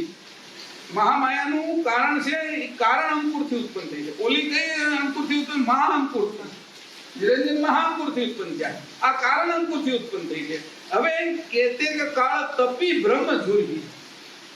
આ જે મસ્તી ઘણોય સમય પાકી બ્રહ્મના પ્રકાશમાં, જેમ આપણે શાક મૂક્યું છે, ખીચડી મૂકી છે, એવી રીતે એ બ્રહ્મના અગ્નિમાં, એના ચૂલા ઉપર એ કેટલોય કાળ તપી અને ઝૂરી આપણે ખીચડી કેમ ખતબત થાય, એ અંદર ઝૂરે છે પાકવા હાટું. આપણે ઉતારતા નથી, એને બહાર નીકળી જવું છે, પણ આપણે ઉતારતા નથી, એને પકાવવા છે. એમ આ બ્રહ્મ આ જે છે એ આ શક્તિને તો બહાર નીકળી જવું હતું. મારે આ ધંધો કરવો નથી, આ રચના કરવી નથી, એટલે એને બહાર નીકળ એટલે ઝૂરી એટલે ફત ખીચડી ઓલી થઈ એને બહાર જવું છે તો મને અહીંથી લઈ જાય, પણ પછી ન જઈ શકે એટલે ઝૂરીને પાકી ગઈ. એવી રીતે મહામાયા પાકી, આદ્ય શક્તિ પાકી. અને આ પાકવું છે એ આપણું જે રીતે પાકવું છે માના ઉદરમાં ન્યાય આપણે ઝૂરીએ છીએ. ન્યા હોતી 9 મહિના આ જ રીતે પાકી છીએ આપણે. વાત સમજી લીજો કે ઝૂરીએ છીએ, આપણે ગરમી લાગે છે, આપણે કઈ થાય છે, એનાથી એક વસ્તુ પાકે છે. હાડકા કેવા પાક્યા છે અત્યારે? હાડકા નાખો એટલે સ્મશાનની અંદર આ ગેસની ચૂલો 1 કલાક ગેસમાં રાખો તો હાડકા બચી જાય છે. અહીંયા 9 મહિનાની અંદર કેમ પાક્યા છે? કેટલા કડક પાકવા માટે કેટલી એની મોકલી છે. એ બધા પાક્યા, એ હાડકા લઈને ફરી છે ને હાડ પિંજર. તો કે એ રીતે પાકી કેટલો સમય સુધી બ્રહ્મમાં ઝૂરી. આપણે તો આસાનીથી પાકી ગયા. આને પાકવાનો કેટલો કાળ ગયો છે કે પાકી છે. તો કેવી રીતે પાકી એ થઈ ગઈ, એનું વાયુ રૂપ થઈ ગયું છે. આદ્ય શક્તિનું રૂપ વાયુ થઈ ગયું છે. હવે આ જે 7મી છે એ ચોપાઈ ખાલી વાંચું છે, એનો અર્થ અત્યારે નહીં કરો. તત્વ ચતુર પુનિતા હિસે ઉપાને પૃથક પૃથક કહું જગી જગ જાને. આનંદ તત્વ મહાતત્વ તનુ જેહી તાહી તે પ્રકૃતિ તત્વ ધન જે સજેહી. તત્વ ચતુર પુનિતા હિસે ઉપાને પૃથક પૃથક કહું જગી જગ જાને. આનંદ તત્વ મહાતત્વ તનુ જેહી તાહી તે પ્રકૃતિ તત્વ ધન જે સજેહી. તાહી તે પ્રકૃતિ તત્વ ધન જે સજેહી. હવે આમાંથી માયા ઉત્પન્ન થશે, આદ્ય શક્તિ મહામાયા, એને પ્રકૃતિ કીધી. આ 4 તત્વોને જગતમાં કોઈ જાણતું નથી. આનંદ તત્વ કારણ, મહાતત્વ કારણ, પ્રકૃતિ તત્વ કારણ અને ધનંજય તત્વ કારણ.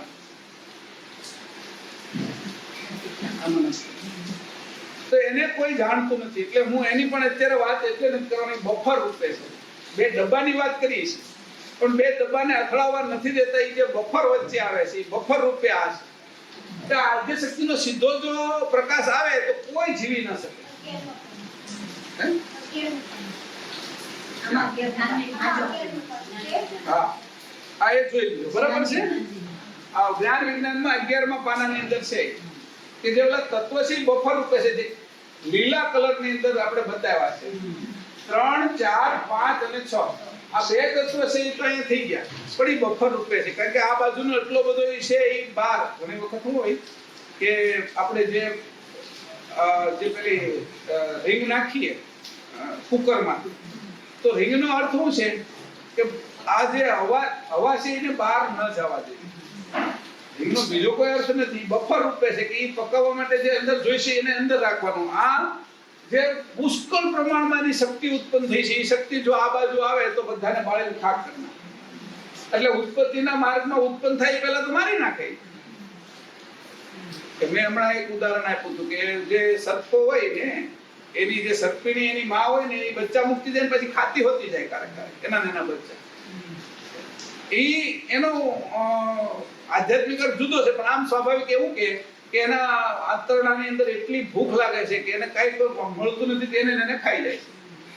પછી કૂતરા વિશે તે કૂતરાનું 5-6 એમ કહેવાય, એમાંથી એકાદું ખાઈ જાય કૂતરી.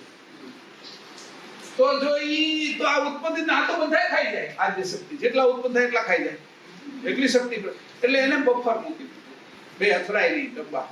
એટલે એના માટે આ વચ્ચેની જગ્યા મૂકી દીધી. હવે એની કીધું પ્રકૃતિ જે છે એની અંદર એટલે મહામાયા, એની અંદર ઉત્સાહ ઉત્પન્ન છે.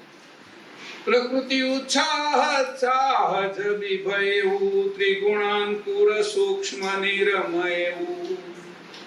પહેલા મહાઅંકુર હતું, પછી કારણાંકુર હતું, હવે ત્રિગુણાંકુર કહે છે. પ્રકૃતિ ઉત્સાહ ચાહજ વિભયુ ત્રિગુણાંકુર સૂક્ષ્મ નિરમયુ. ત્રિગુણ તપત કહી જુગહી જમાવા બ્રહ્મ તેજ સંયુક્ત શુદ્ધ પાવા.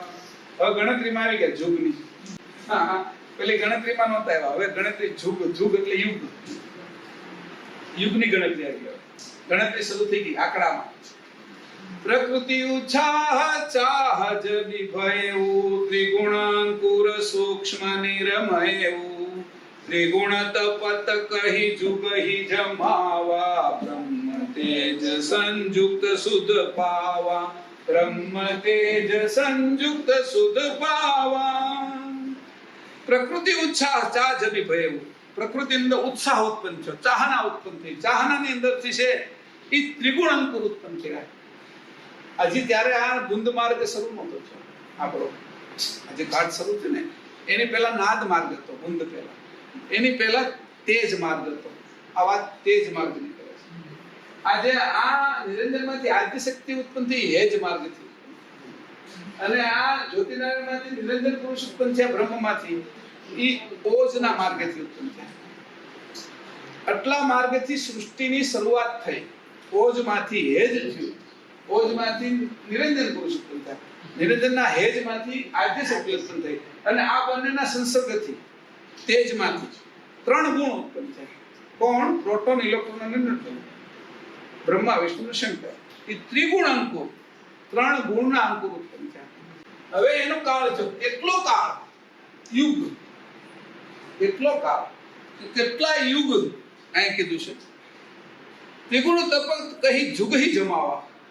આ જે જમાવ કરવો છે એનો કેટલો સમય લાગ્યો, કેટલો કાળ લાગ્યો? કે જુગ. જુગ એટલે શું? યુગ. યુગ એટલે શું? એટલે જુગ એટલે યુગ. જુગ એટલે જુગતી. બે જણાનું ભેગું થવું, બે તત્વોનું ભેગું થવું, એનું નામ જુગતી. જુગ, યુગ, યુગલ, એના ઉપરથી જોગ. આ રીતે યુગ. એ કેટલો કાળ થયો? તો કે યુગ. એક યુગ એટલે કેટલો સમય? એટલે આપણે જે ગણતરી કરી છે નીચેની ગણતરીમાં 4,32,000 વર્ષ. હવે કાળમાં 4,32,000 એક યુગ. 2 યુગ એટલે દ્વાપર 8,64,000. એનું આપેલું છે, લખતા નહીં ક્યાંય. એ પાના નંબર લખ્યા છે. આમાં જ્ઞાન વિજ્ઞાનની અંદર છે 19મું પાનું અને 17મું પાનું. 19 અને 17મું સૂક્ષ્મ કાળ છે, એ આપણા વિશે છે. જે મહત્કાળ છે એ 19માં ઉપર છે. સમજો બરાબર. હું સમજાવવામાં મારી આગળ શબ્દો કદાચ ખૂટવા મળશે એવું થયું. એટલે કીધું કેટલો જોગ સમય તેમાં તેજમાંથી જે 3 અંકુર ઉત્પન્ન થયા એમાં પહેલો અંકુર ઉત્પન્ન થયો. આ બંનેનો જોગ થયો. પહેલા તો પોતાનામાંથી જ શક્તિ ઉત્પન્ન થઈ, પણ જોગ થયો તો આપણી જેવો નહીં, પ્રકાશનો, દ્રષ્ટિનો. એ બેયનો તેજ મળ્યું. એ તેજની અંદરથી પહેલા તમો ગુણ ઉત્પન્ન થયો. એટલે શંકર. એટલે આનું શંકર નામ એટલે જ છે, શંકર્ષણ થી ઉત્પન્ન થયા. એટલે કોના આદ્ય શક્તિ. પછી કીધું એને હું કીધું ન્યુટ્રોન અને અગ્નિ. આ બાજુ તત્વ થઈ કાર્ય આકર્ષણ ઊર્જા. અને ઈ પહેલો ઉત્પન્ન થયો. મોટો છોકરો છે, આ નાનો છે પછી સમજે, પણ અત્યારે મોટો છે એટલે મહાદેવ કીધા. શરૂઆત મોટો થયો એટલે મહાદેવ કીધા. આના નામ આ બધાને ધારણ કરી રાખે છે. જે કેન્દ્ર છે આ છે કેન્દ્ર છે. પ્રોટોન અને ઇલેક્ટ્રોન એને ફર્યા કરે છે. કોઈ પણ એક કોષની અંદર, એક અણુની અંદર પ્રોટોન ઇલેક્ટ્રોન આની આજુબાજુ ફર્યા કરે એટલે આને મોટો કીધો. મોટો કીધો એટલે મહાદેવ કીધો. આ બધા હજી ભલે ભગવાન વિશે ન ખબર પડે, વિજ્ઞાનને જ આખું કીધું છે. વિજ્ઞાન સિવાય કાંઈ કીધું જ નથી. એટલે ન્યુટ્રોન છે. પછી ન્યુટ્રોન ની અંદર શું થયું? પછી હવે બીજો ભાગ હતો આદ્ય શક્તિ બીજો. આ પહેલો છોકરો થઈ ગયો. બીજો ભાગ થયો એ કોણ થયો?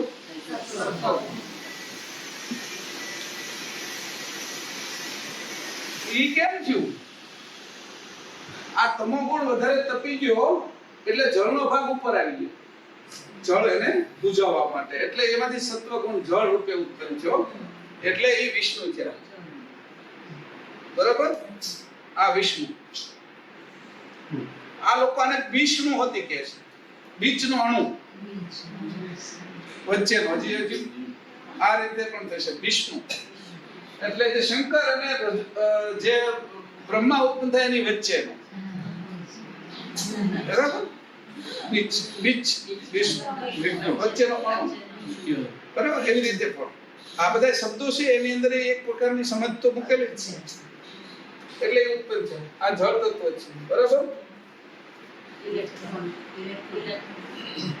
હવે આવ્યું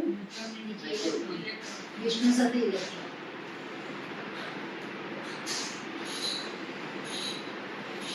ઇલેક્ટ્રોન. બરાબર?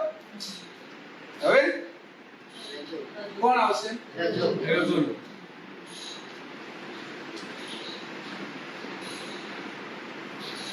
કે હું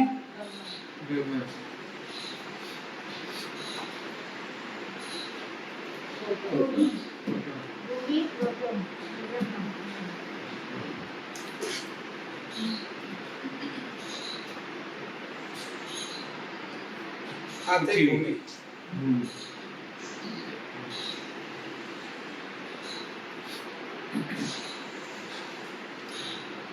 આટલું ઉત્પન્ન થઈ ગયું. અણુ તૈયાર થઈ ગયું. પરમાણુ તૈયાર થઈ ગયું. અણુ નથી થયું. હવે આ પરમાણુ ભેગા થશે ત્યારે અણુ થશે. એટલે આટલી વસ્તુ અંદર ભરાયેલી. એટલે આપણે જ્યારે ઉપાસના કરીએ ને તો ઈ જે ભાગ હોય, શંકરની ઉપાસના કરો તો ઈ જે આપણે અંદર જે ન્યુટ્રોનનો જે ભાગ હોય ને કોર એ એક્ટિવ થાય. શંકરની ઉપાસના કરો તો ઇલેક્ટ્રોનનો ભાગ એક્ટિવ થાય. અને બ્રહ્માની ઉપાસના કરો તો પ્રોટોન થાય. ઈ બધું સ્વિચ બોર્ડ છે. આ પંખાની સ્વિચ છે, આ લાઇટની સ્વિચ છે, આ એસીની સ્વિચ છે. તત્વની અંદર આ છે, એને આપણે ભગવાન કહીએ. આ તત્વની રમત છે. એટલે તમે ભગવાન અને જે રચનાકાર અને ભગવાન અથવા આટલા હવે પ્રોટોનની બહુ ઉપાસના કોઈ કરે બહુ. તો એ ઉપાસનાના કારણે પ્રોટોનના બધા જ ગુણધર્મ એ ધારણ કરે તે આવતો બ્રહ્મા થશે. એવી રીતે શંકરની ઉપાસના કરતા કરતા સ્વયં આપણે લખ્યા છે શ્લોકો છે એવા કે શંકરની ઉપાસના કરતા કરતા સ્વયં શંકર થઈ ગયા. તેનો અર્થ જ એ છે કે જે આ તત્વની ઉપાસના કરતા કરતા ન્યૂટનની ઝીણામાં ઝીણી બારીક ને બારીક ખાસિયતોના તેને એને જાણતો થઈ ગયો, એમાં માહિર થઈ ગયો, એટલે પોતે શંકર થઈ ગયો. એવી રીતે વિષ્ણુ થાય. જેની ઉપાસના કરો એ તમે થઈ જાઓ, આનો અર્થ આવે. તો ઉપાસના કોની કરો એની પછી સમજ જોઈ ને વિવેક. જેની ઉપાસના કરો એ તમે થઈ જાઓ. ઘણી વખત કહું આ બધા લોકો છે ને બધા જે જગ્યાઓ લે, જમીનો લે, અને જમીન લે એટલે જમીનની અંદર પછી પાછા બીજાને વેચી નાખે તો કરોડો રૂપિયા એમનેમ કમાય. એટલે એમનેમ આવે એ પૈસા શું કરે, એને જડ કરે. કે જમીન જડ છે ને એ પૈસા આવે એટલે એના છોકરા પોતે પછી ધીરે ધીરે ધીરે અશુદ્ધ થવા મળે, એટલે દારૂ આ તે એમ કરીને જડ થઈ જાય.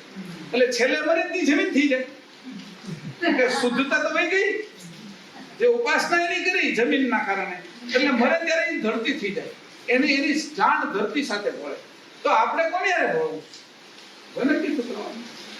તમે ઉપાસના કરો તમને કદાચ એ લાગશે કે આ જગતમાં તો બહુ ગાડીઓ છે ને બંગલા છે, મોટર છે, પણ એની ઉપાસના કઈ સાચી નથી. એ અત્યારે તમને દેખાય છે પણ મૃત્યુ પછી એ અળસ્યું થયો હશે, એ માટી ખાતો હશે.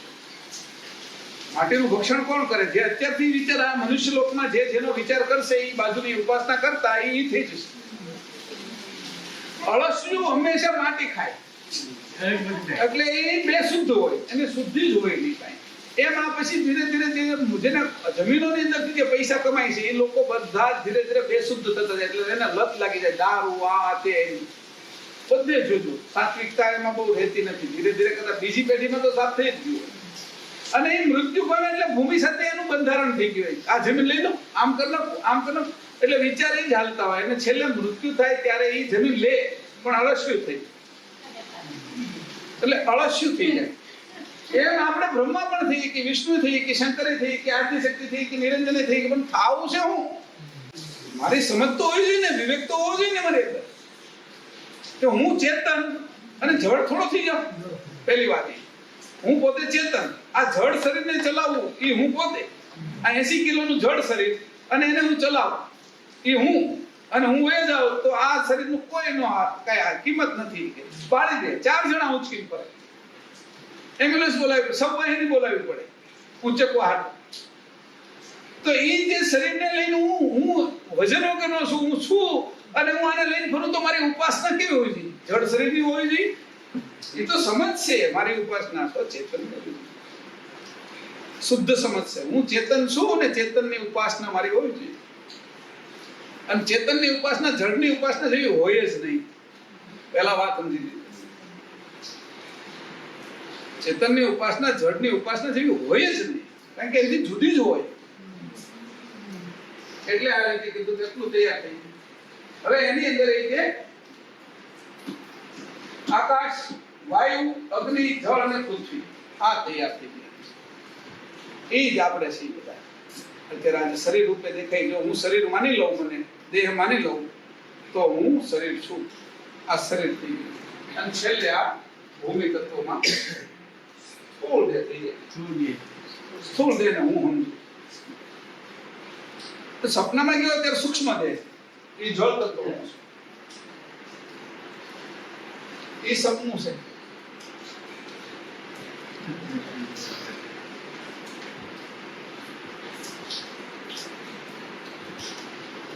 જાગ્રત અને સપનું. સપનામાં જ્યારે જાવ ત્યારે એ દેહને હું જ સમજુ છું.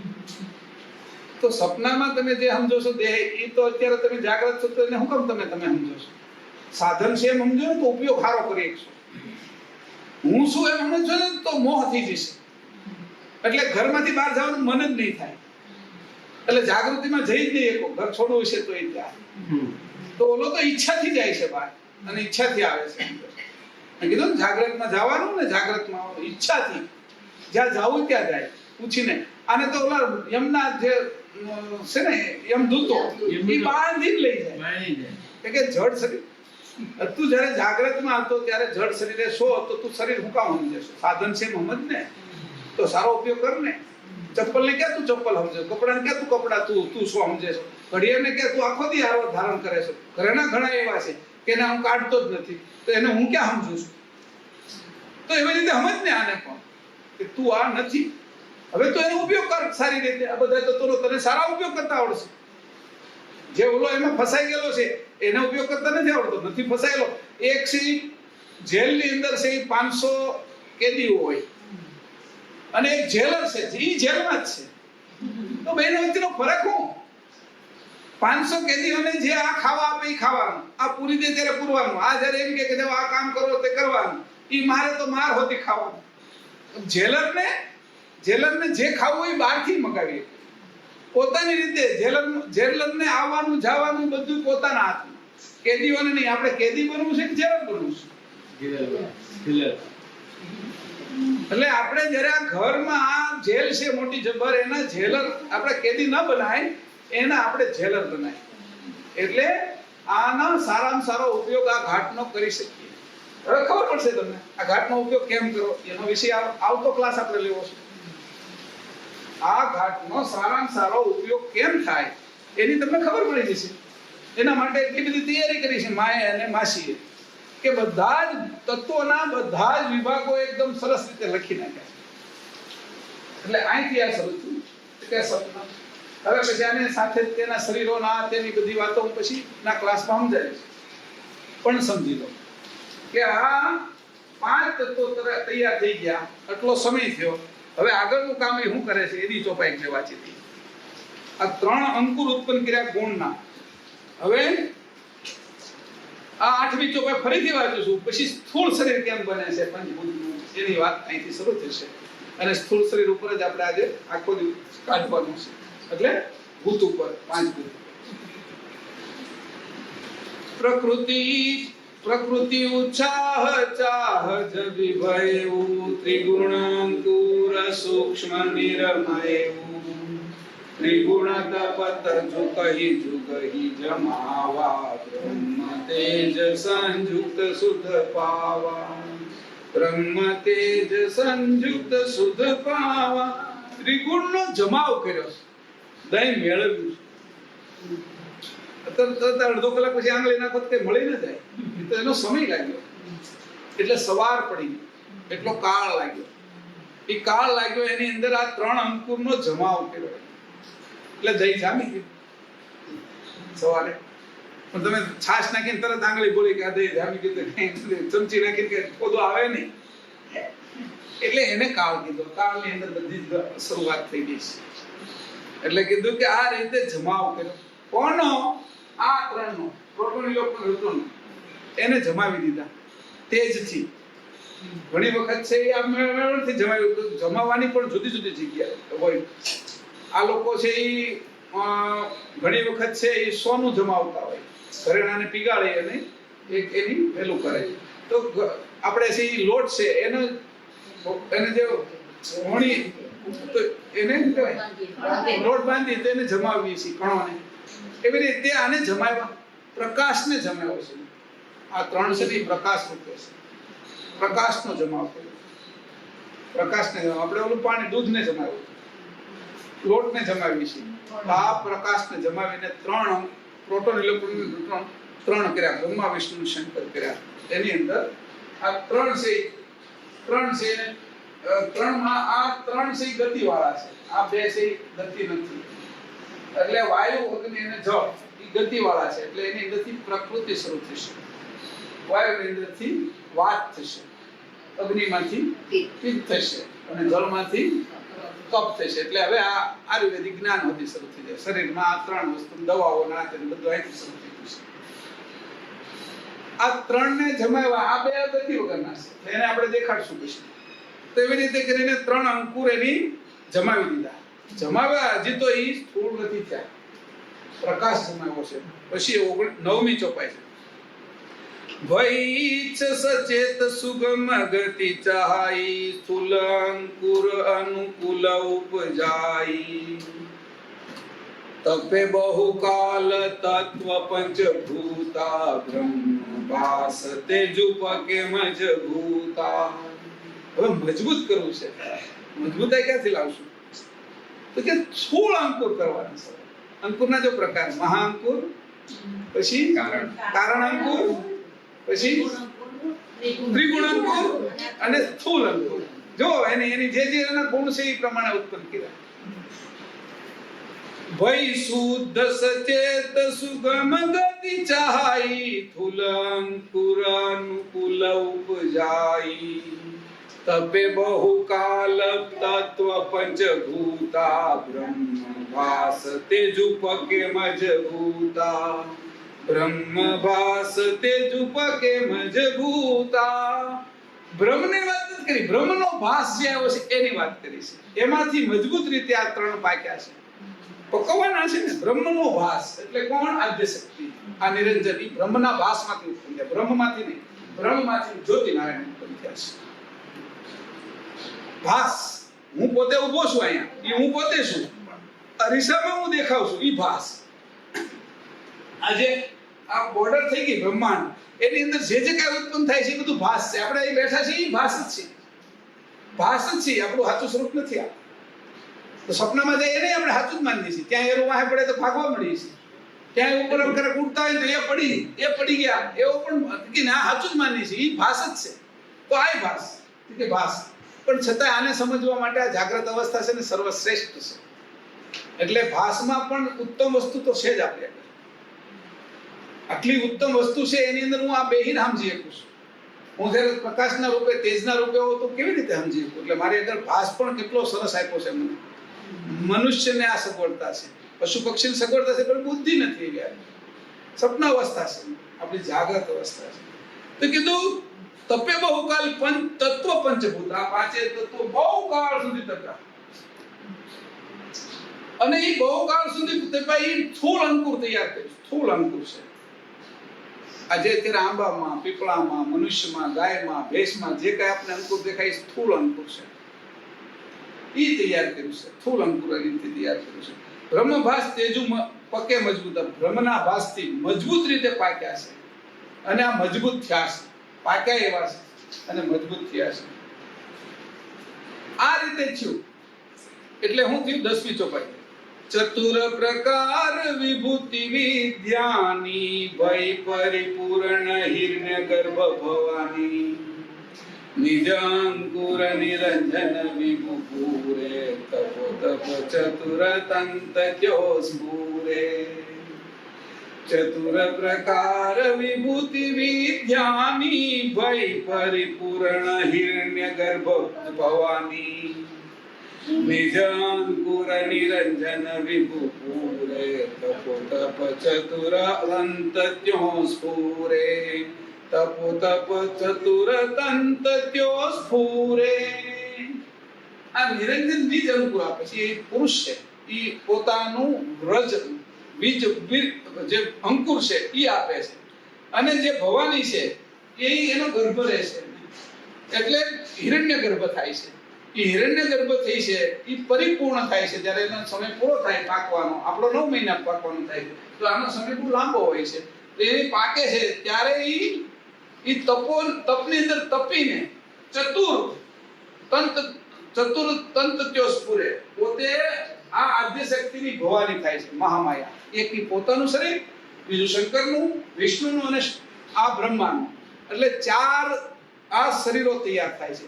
સ્થૂળ, સૂક્ષ્મ, કારણ અને મહાકારણ. આ આટલા આ નિરંજન એનું અંદર જે ભીત મૂકે છે એના કારણે તૈયાર થાય છે. હવે એને કીધું 5મું તો પોતાનું નિરંજનનું સ્વરૂપ છે. એટલે 11મી ચોપાઈમાં પછી પોતાને લઈ લીધા અંદર કે આ બાજુ શું એટલે હું બસારામાં છું એટલે હું પોતે પણ આવી જાવે. પણ ભાસમાં સૂક્ષ્મ સ્થૂલ કારણ મહાકારણ ભય ચતુર પંચમું પરમ કારણ. પરમ કારણ પરિબ્રહ્મ રૂપા વ્યાપક સકલ સમતત્વ સ્વરૂપા. આને છૂટું પાડ્યું એટલે 4 ને દેખાડી દીધા. આને છૂટું પાડીને એની વ્યાખ્યા પણ કરી દીધી. હું કીધું આને કયું રૂપ કીધું? 5મું પરમ કારણ એવું છે, પરિબ્રહ્મ અરૂપ, એટલે આને પરમ કારણ કહી નાખ્યું.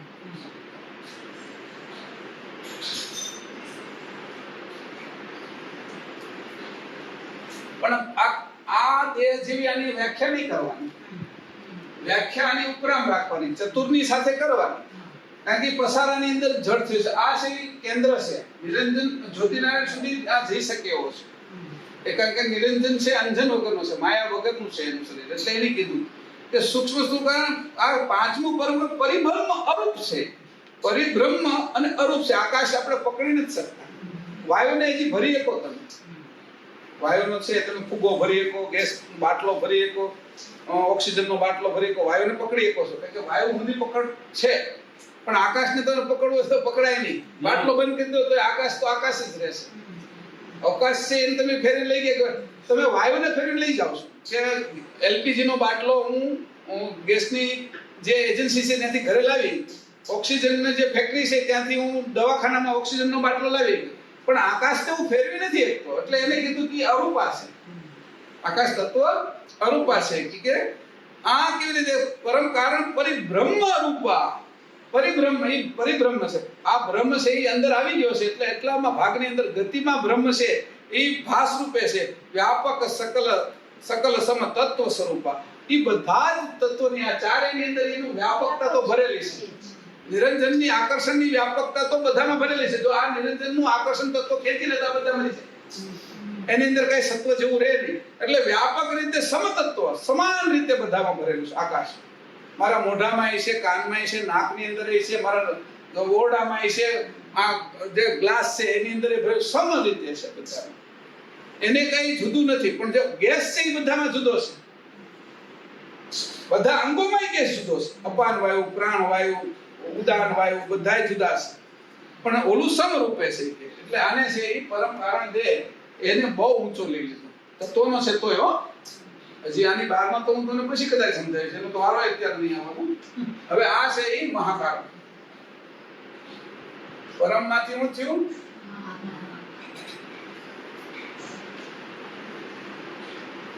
પછી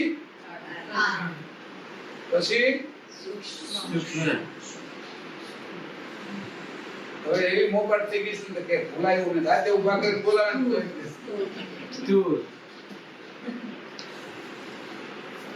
આટલું તૈયાર થઈ ગયું. જે ક્યાંથી રચના શરૂ કરીને અહીંયા સુધી આપણે પહોંચ્યા છીએ, ઘાટે તો આપણે લઈશું કે આ રીતે તૈયાર થઈ ગયું. હિરણ્ય ગર્ભ ભવાની, આ જે આદ્ય શક્તિનું રૂપાંતર મહામાયામાં થયું, એટલે ભવાની થઈ. જ્યારે એની ધારણ કર્યું નિરંજન પુરુષનું વિત એટલે તેજ, એને ધારણ કર્યું એટલે હિરણ્ય ગર્ભ રૂપી ભવાની થઈ ગઈ. એની ભવાની પસારાની અંદર પેલી છે, બધાની માં છે. આ પણ તત્વ છે, તું નહીં. હજી માં સમજ તો એ તત્વની જ માં સમજજો, તારી તો માં છે જ નહીં. જો તું તારી માં સમજી લઈશ ને એટલે તો ફસાઈ ગયો. માં ને તું તારી માં નહીં સમજ, તત્વની માં છે. કે એને હોતી કોઈ અંશ જ જીવાડે છે. હા, ભવાનીને પણ એ અંશ નો હોય તો એ ભવાની પણ કઈ કામની નથી. એટલે આ રીતે જોઈ લીધું કે કેને કીધું આ ભય પરિપૂર્ણ હિરણ્યગર્ભ ભવાની આદ્ય શક્તિની મહામાયા થઈ ગઈ, ભવાની થઈ ગઈ. અને ભવાની માંથી પાર્વતી થશે, એટલે પાર્વતી થશે, લક્ષ્મી થશે અને બ્રહ્માણી થશે. એટલે આ બધાના જોડા તૈયાર થઈ ગયા. આ દ્વૈત રમણની શરૂઆત થઈ ગઈ. અદ્વૈત હતું એમાંથી દ્વૈત રમણ, બે થી રમવાની શરૂઆત. એકલા જે રમતા હતા એના બદલે હવે બે થી રમવાની શરૂઆત થઈ. આ દ્વૈત રમણની શરૂઆત થઈ. હવે શું થયું? 12મી ચોપડી એહી પંચભૌમ કારણ દ્વૈત ભયવું સમદમ સચર અચર જર રહેવું હલન ચલન બિનુ ગવન ગંભીરા ઉપજન પ્રસવ ખેતવત શીરા. એહી પંચભૌમ કારણ દ્વૈત ભય, દ્વૈત રમણ શરૂ થયું. અદ્વૈત હતું ને, અમે કીધું ને દ્વૈત રમણની શરૂઆત થઈ ગઈ. બે થી જે ઉત્પન્ન થવાની જે શરૂઆત થઈ, ઓલા તો બે એક જ હતા, એમાં બે હતા જ નહીં. પણ એ જ્યોતિ નારાયણ છૂટા પડ્યા એટલે નિરંજન ના જ શક્તિ થયા. બરાબર, થોડા સ્થૂળ છે, અમુક ભાગો તેજના ઓછા કરી નાખ્યા એટલે. પણ અહીંયા શું થયું કે જે આ જે દ્વૈત ઉદ્ભવ્યો, આ બધું દ્વૈત ઉત્પત્તિ શરૂ થઈ ગઈ. હવે કોઈ અદ્વૈત ઉત્પન્ન થતું નથી, બધી જ દ્વૈત. હવે એકાદ બે એવા રાખ્યા હોય જે ઉદાહરણ તરીકે કે અદ્વૈત ઉત્પન્ન થતા હોય, એક કોષી અમીબા હોય તો એકમાંથી જ ઉત્પન્ન થતા હોય, પણ ત્યાર પછીના જે વિષયો છે તો બે કૂતરી હોય તો કૂતરો હોય, કબૂતર હોય તો કબૂતરી હોય, ફૂલ કેસર હોય ફૂલની અંદર તો સ્ત્રી કેસર હોય. એવી રીતે દ્વૈત રમણ આખું શરૂ કર્યું. માઇનસ હોય તો પ્લસ હોય, એટલે ઊંચું હોય તો નીચું હોય, જમણું હોય તો ડાબું હોય, ઉત્તર હોય તો દક્ષિણ હોય. એવી રીતે દ્વૈત રમણ શરૂ કર્યું. મુખ હોય તો બુદાય હોય. આ બધામાં જ દ્વૈત રમણ શરૂ કર્યું. તો આ આખું દ્વૈત રમણ કર્યું. જન્મ હોય તો મૃત્યુ પણ હોય. આ દ્વૈત રમણની શરૂઆત થઈ. સમદમ સત્ય. આપણે હવે બધા કાળની અંદર આવી ગયા છે. આપણે મૂળ તો કાળની બહાર ના છીએ, એટલે ઘાટ કાળમાં તત્વો કાળના અમે લીધા છે. તત્વો વિખેરાઈ જાય તો અમે નથી વિખેરાતા, એ ત્યાં સુધીની સમજ લઈ જવી પડે. આ સમજ જ પાકી કરવાની છે. એટલે કીધું હલન ચલન બીનું ગવન ગંભીરા, ઉપજત પ્રસવ ખેતવત શીરા. આ બધા જ્યારે તૈયાર થઈ ગયા તો એની અંદર હલન ચલન નહોતું. એટલું તૈયાર થઈ ગયું, તત્વ તૈયાર છે, પણ ચેતનતા જે આવી નથી, અંશ આવ્યો નથી. અંશ તો હજી બાર છે. અંશનો આવે ત્યાં સુધી આ બધું તૈયાર કરી નાખ્યું છે, પણ તૈયાર થાય તો શું થાય? એસી મૂકી દીધું, પંખા મૂકી દીધું, લાઈટ મૂકી દીધું, પાવર જ ન આવ્યો તો કરીએ આપણે. ઘણું કીધું. ઓલા લોકો તો કેમેરા લઈને આટા મારતા હતા, શૂટિંગ કરવું છે. ઘણા એ તો છે ઘણી પ્રકારની તૈયારીઓ કરી નાખી, પણ વીજળી જ ન આવે તો કરે હું? એટલે મૂળ હજી અંશ આવ્યો નથી. જે આપણે પોતે છીએ એ નથી આવ્યા. આટલું તૈયાર થયું કોઈ આપણે પોતે છીએ, જેને આપણે ગોતતી છીએ એ પોતે છે. એટલે એવી રીતે અહીં કીધું કે આ બધું થઈ ગયું, પરિપૂર્ણ થઈ ગયું, પણ છતાંય કે આ થયું નથી. 13મી ચોપાઈ. નિજ કૈવલ વૃક્ષવત પદ આસે, જીવાંકુર બીજ અનંત ઉપાસે. જો અંકુરનો એક ભાગ સમજો, જીવ અંકુર. હવે જીવ ગતિમાં નિજ કૈવલ વૃક્ષવત પદ જાસે, જીવાંકુર બીજ અનંત ઉપાસે. સોહી અંકુર બીજ બિખરે વિદેશા, બ્રહ્મ ભૌમિકીએ પ્રથમ પ્રવેશા. જો હવે આપણે વિદેશી કીધું ને, આપણે આ જે શરૂઆત કરી હતી ને કે આપણે વિદેશમાં છીએ. આપણે વિદેશમાં હવે આગમન કર્યું. આપણા દેશમાં નથી. આપણો આ દેશ નથી. આ શરીર આપણો દેશ નથી. આ અંતસ્કરણ એ આપણો દેશ નથી. આ 3 ગુણ ગણ છે, આદ્ય શક્તિ નિરંજન, આ બ્રહ્માંડ આપણો દેશ નથી. આપણું ઘર નથી, નિજ ઘર નથી. આ તો સહેલ કરવા આવ્યા છે, આટો મારવા આવ્યા છે, ફરવા આવ્યા છે. થોડા સમયમાં છે, થોડા સમય પછી કોઈ નથી રહેતું. આગળની પેઢી જોઈ લો ને, રહેતા હોય તો કોઈ હોવા છે ને 5મી 8મી 10મી પેઢીને આપણે યાર કોઈ રહેતું નથી. એટલે ખાલી બહાર ગયા હોય ફરવા તો પછી ત્યાં થોડા આપણે પાછા આવી જ જઈએ છીએ. વિદેશની અંદર છીએ તે કીધું કે આવું આ વિદેશ છે. નિજ કૈવલ વૃક્ષવત પદ જાસે, જીવાંકુર બીજ અનંત ઉપાસે. સોહી અંકુર બીજ વિખરે વિદેશા, બ્રહ્મ ભૌમિકીએ પ્રથમ પ્રવેશા. એ બ્રહ્મ હતું, એની અંદર પેલો જે અંકુર છે, જે અંશ છે, એની મૂળ અંકુર જે છે, અવિગત અંકુર રૂપે પહેલા પ્રવેશ કર્યો છે. હજી એઠે નથી આવ્યો. આ આટલું બધું બની ગયું પછી હજી એને ચલાવવા વાળો હજી આવ્યો નથી. પ્લેન બધું તૈયાર છે, ગાડી ટ્રેન બધું તૈયાર છે, પણ ચલાવવા વાળો ડ્રાઈવર નથી આવ્યો. આ ચલાવવા વાળો ડ્રાઈવર જે છે, ડ્રાઇવિંગ કરવા વાળો છે, જે સમજણ વાળો છે, જે વિવેક વાળો છે, ચેતન છે, આને ચલાવવા વાળો એ હજી આવ્યો નથી. કે એ પહેલા પ્રવેશ બ્રહ્મ ભૂમિકામાં કરે છે. બ્રહ્મ ભૂમિકા એટલે કઈ? જે અંકુર થી જે નીચેની બ્રહ્મ એટલે પ્રણવની ભૂમિકા. આ શરીરની પહેલા 2 શરીર છે. આ પરમ કારણ દેહ પહેલા પણ 2 શરીર છે. એનું હું સમજાવવાનો નથી કે નીચેનો જ વિષય લેવાનો છે, ઓરલાનો જ. ઓરલાની બાદનું તો પછી આપણે સમજશું ક્યારેક. અને એ જ્યારે તમને સમજાવીશ તો તમે બધા ભાગી જશો કે અહીંયા ક્યાં રહેવું છે.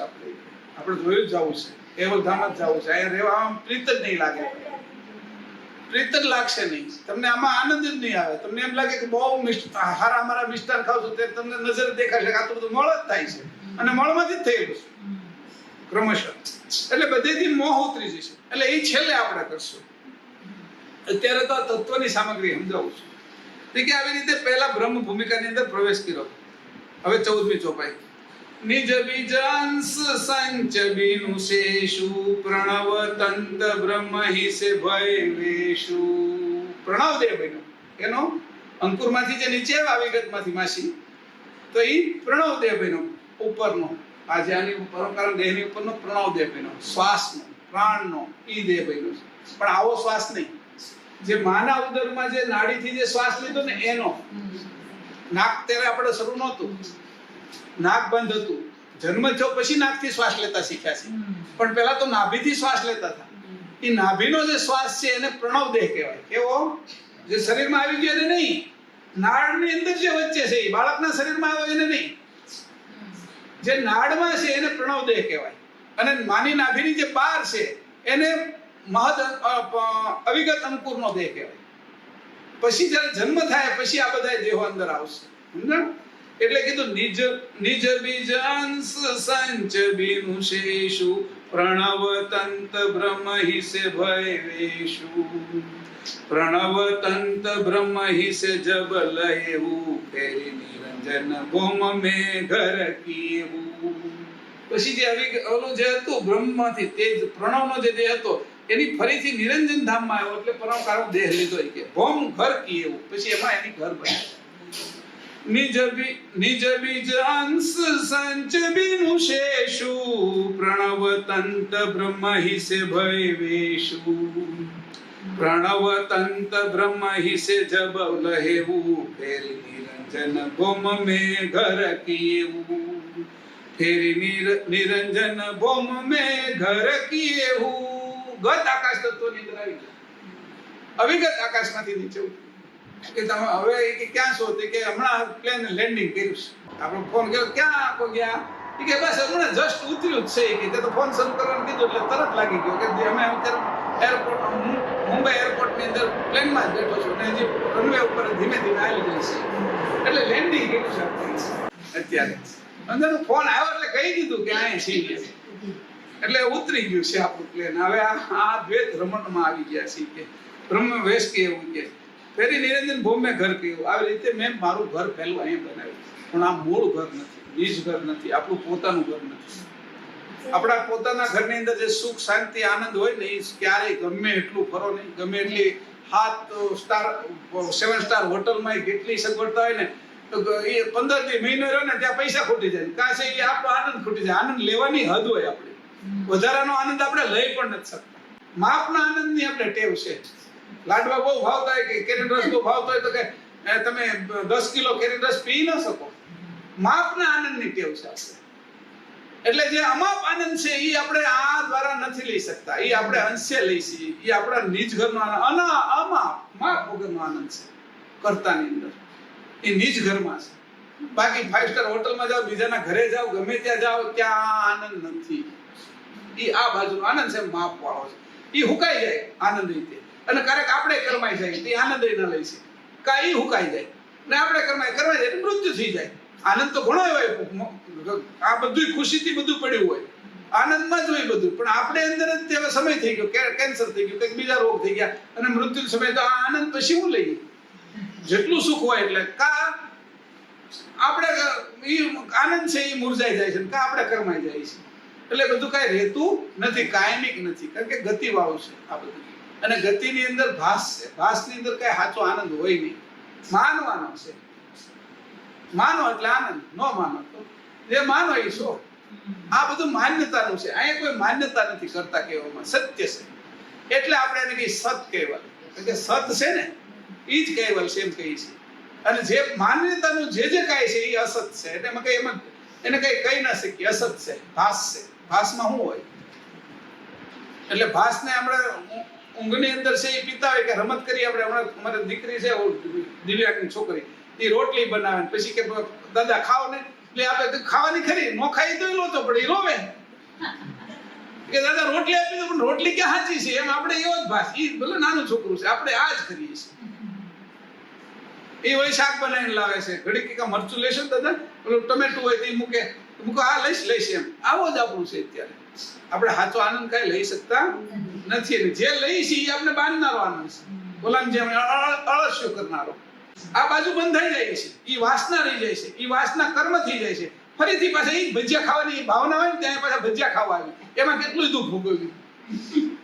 સવારમાં વહેલા ઊભું થવું, રવિવાર છે એટલે નકર હુઈ રહેવાનું હતું પણ કે આજ જાવું છે ને કે ડુમસ ભજીયા ખાવા તે ઓલી ઊંઘ ઘણું છોડવાનું ને એટલે જે સ્વાદ છે એ જન્મ કરાવી લે 10 ઇન્દ્રિયો આપણે આ બાજુ ખેંચી લઈ આવે પાણી લઈ આવે જીભે મૂકેલો સ્વાદ આપણે ડુમસ સુધી ખેંચી લઈ જાય રવિવારે રૂપ જોવાની ઈચ્છા આપણે કાશ્મીર સુધી ફરવા સ્વિટરલેન્ડ સુધી ફરવા લઈ જાય આમ આ થાકી જાય પણ આ નો થાકે પછી એટલે એક થાકે ને બીજું પછી એમ કે બે વચ્ચે ડખો થાય પતિ પત્ની વચ્ચે કેમ ડખો થાય કે હવે નથી જવું કે ના એટલે જઈ આવી કે નજીક જ છે એમ કરીને જો આ રીતે પણ આ થાકી ગયો શું કરવું એ તારે તો જોવું છે એમ કરીને જગતની અંદર લાવ્યા કરે છે નિરંતર આવી રીતે છે એ આમ ફેરી નિરંજન ભોમ મેં ઘર કી એવું નિરંજન ના ઘરમાં આપણે આવી ગયા છેલ્લી ચોપાઈ 15મી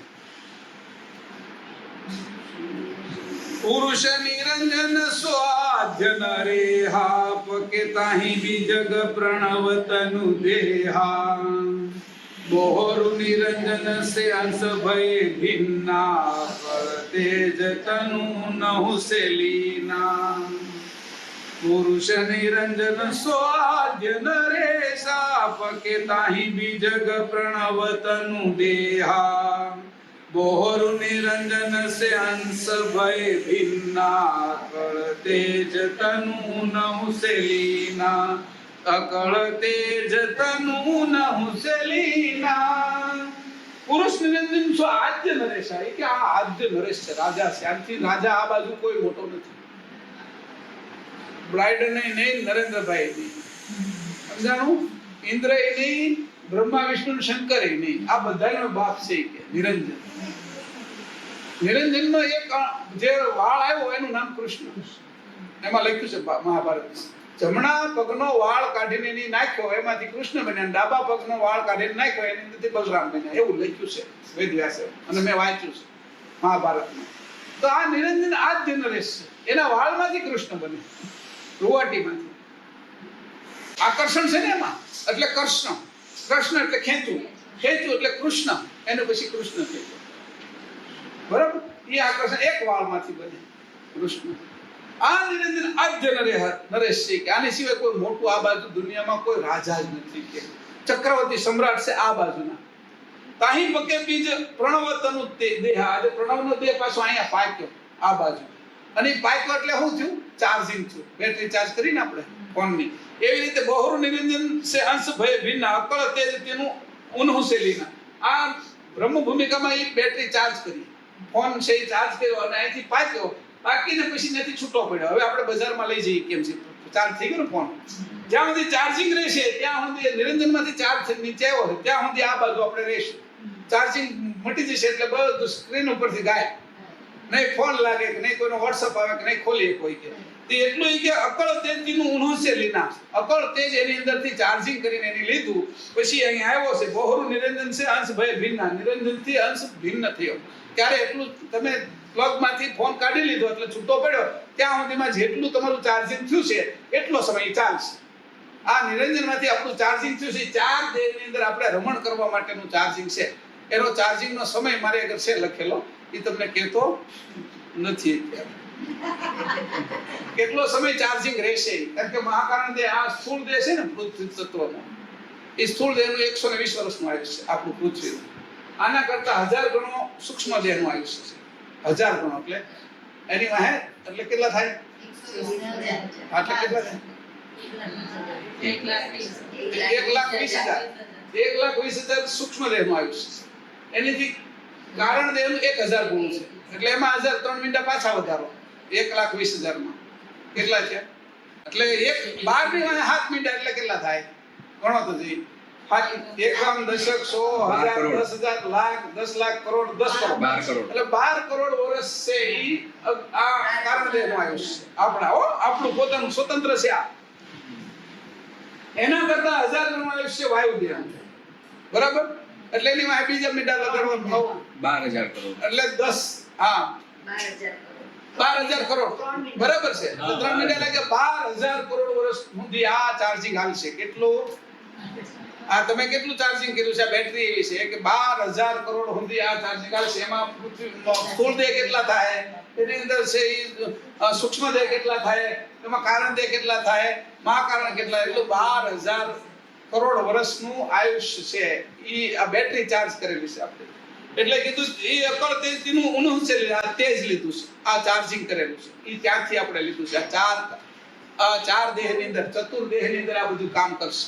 બરાબર? પછી ચાર્જિંગ આપણું સ્વતંત્ર પૂરું થઈ જાય. પણ એની પહેલા આપણે ત્યાં પહોંચવું હોય તો આપણે ઘરે વહેલા પહોંચી જઈએ તો આપણે કઈ વાંધો નથી. તો આપણી બેટરી કઈ ખૂટે એમ છે નહીં, જલ્દી પહોંચીએ તો. અને ન પહોંચીએ જો ચાર્જિંગ કરતા વચ્ચે આપણે આવડતું હોય, પાવર બેંક હોય આપણે ઘરે, તો કામ થઈ જાય. તો પાવર બેંક કોણ છે? કે પરમગુરુ. પરમગુરુ આપણે યારે હોય તો આપણે ક્યારે ડિસ્ચાર્જ ન થાય, કારણ કે એ નિરંજનને ચાર્જ કરે છે. નિરંજનનું ચાર્જિંગ તો પોતે છે. એટલે અહીંયા 15મી ચોપા અહીંયા પૂરી કરી છે. અને આપણે આ ગત આકાશના તત્વો સમજ્યા અને આપણા બ્રહ્માંડની વાત સમજી. હવે આપણે શરીરના તત્વોની રચના ત્રીજા ક્લાસમાં સમજશું. શરીરના 5 તત્વો અને એની અંદર કઈ રીતે વર્તારો થાય છે. અને એની સાથે કાળ પણ સમજ્યા. હવે જે સૂક્ષ્મ કાળ સમજશું આપણે. એકવાર હજી કાળની વાત હું કરી દઈશ. અત્યારે જે કાળની વાત કરી એવી રીતે નાની એવી ટૂંકી. પછી સૂક્ષ્મ કાળ છે એ તત્વોની સાથે સમજશું. કરુણા સાગર ભગવાન કી જય. કરુણા સાગર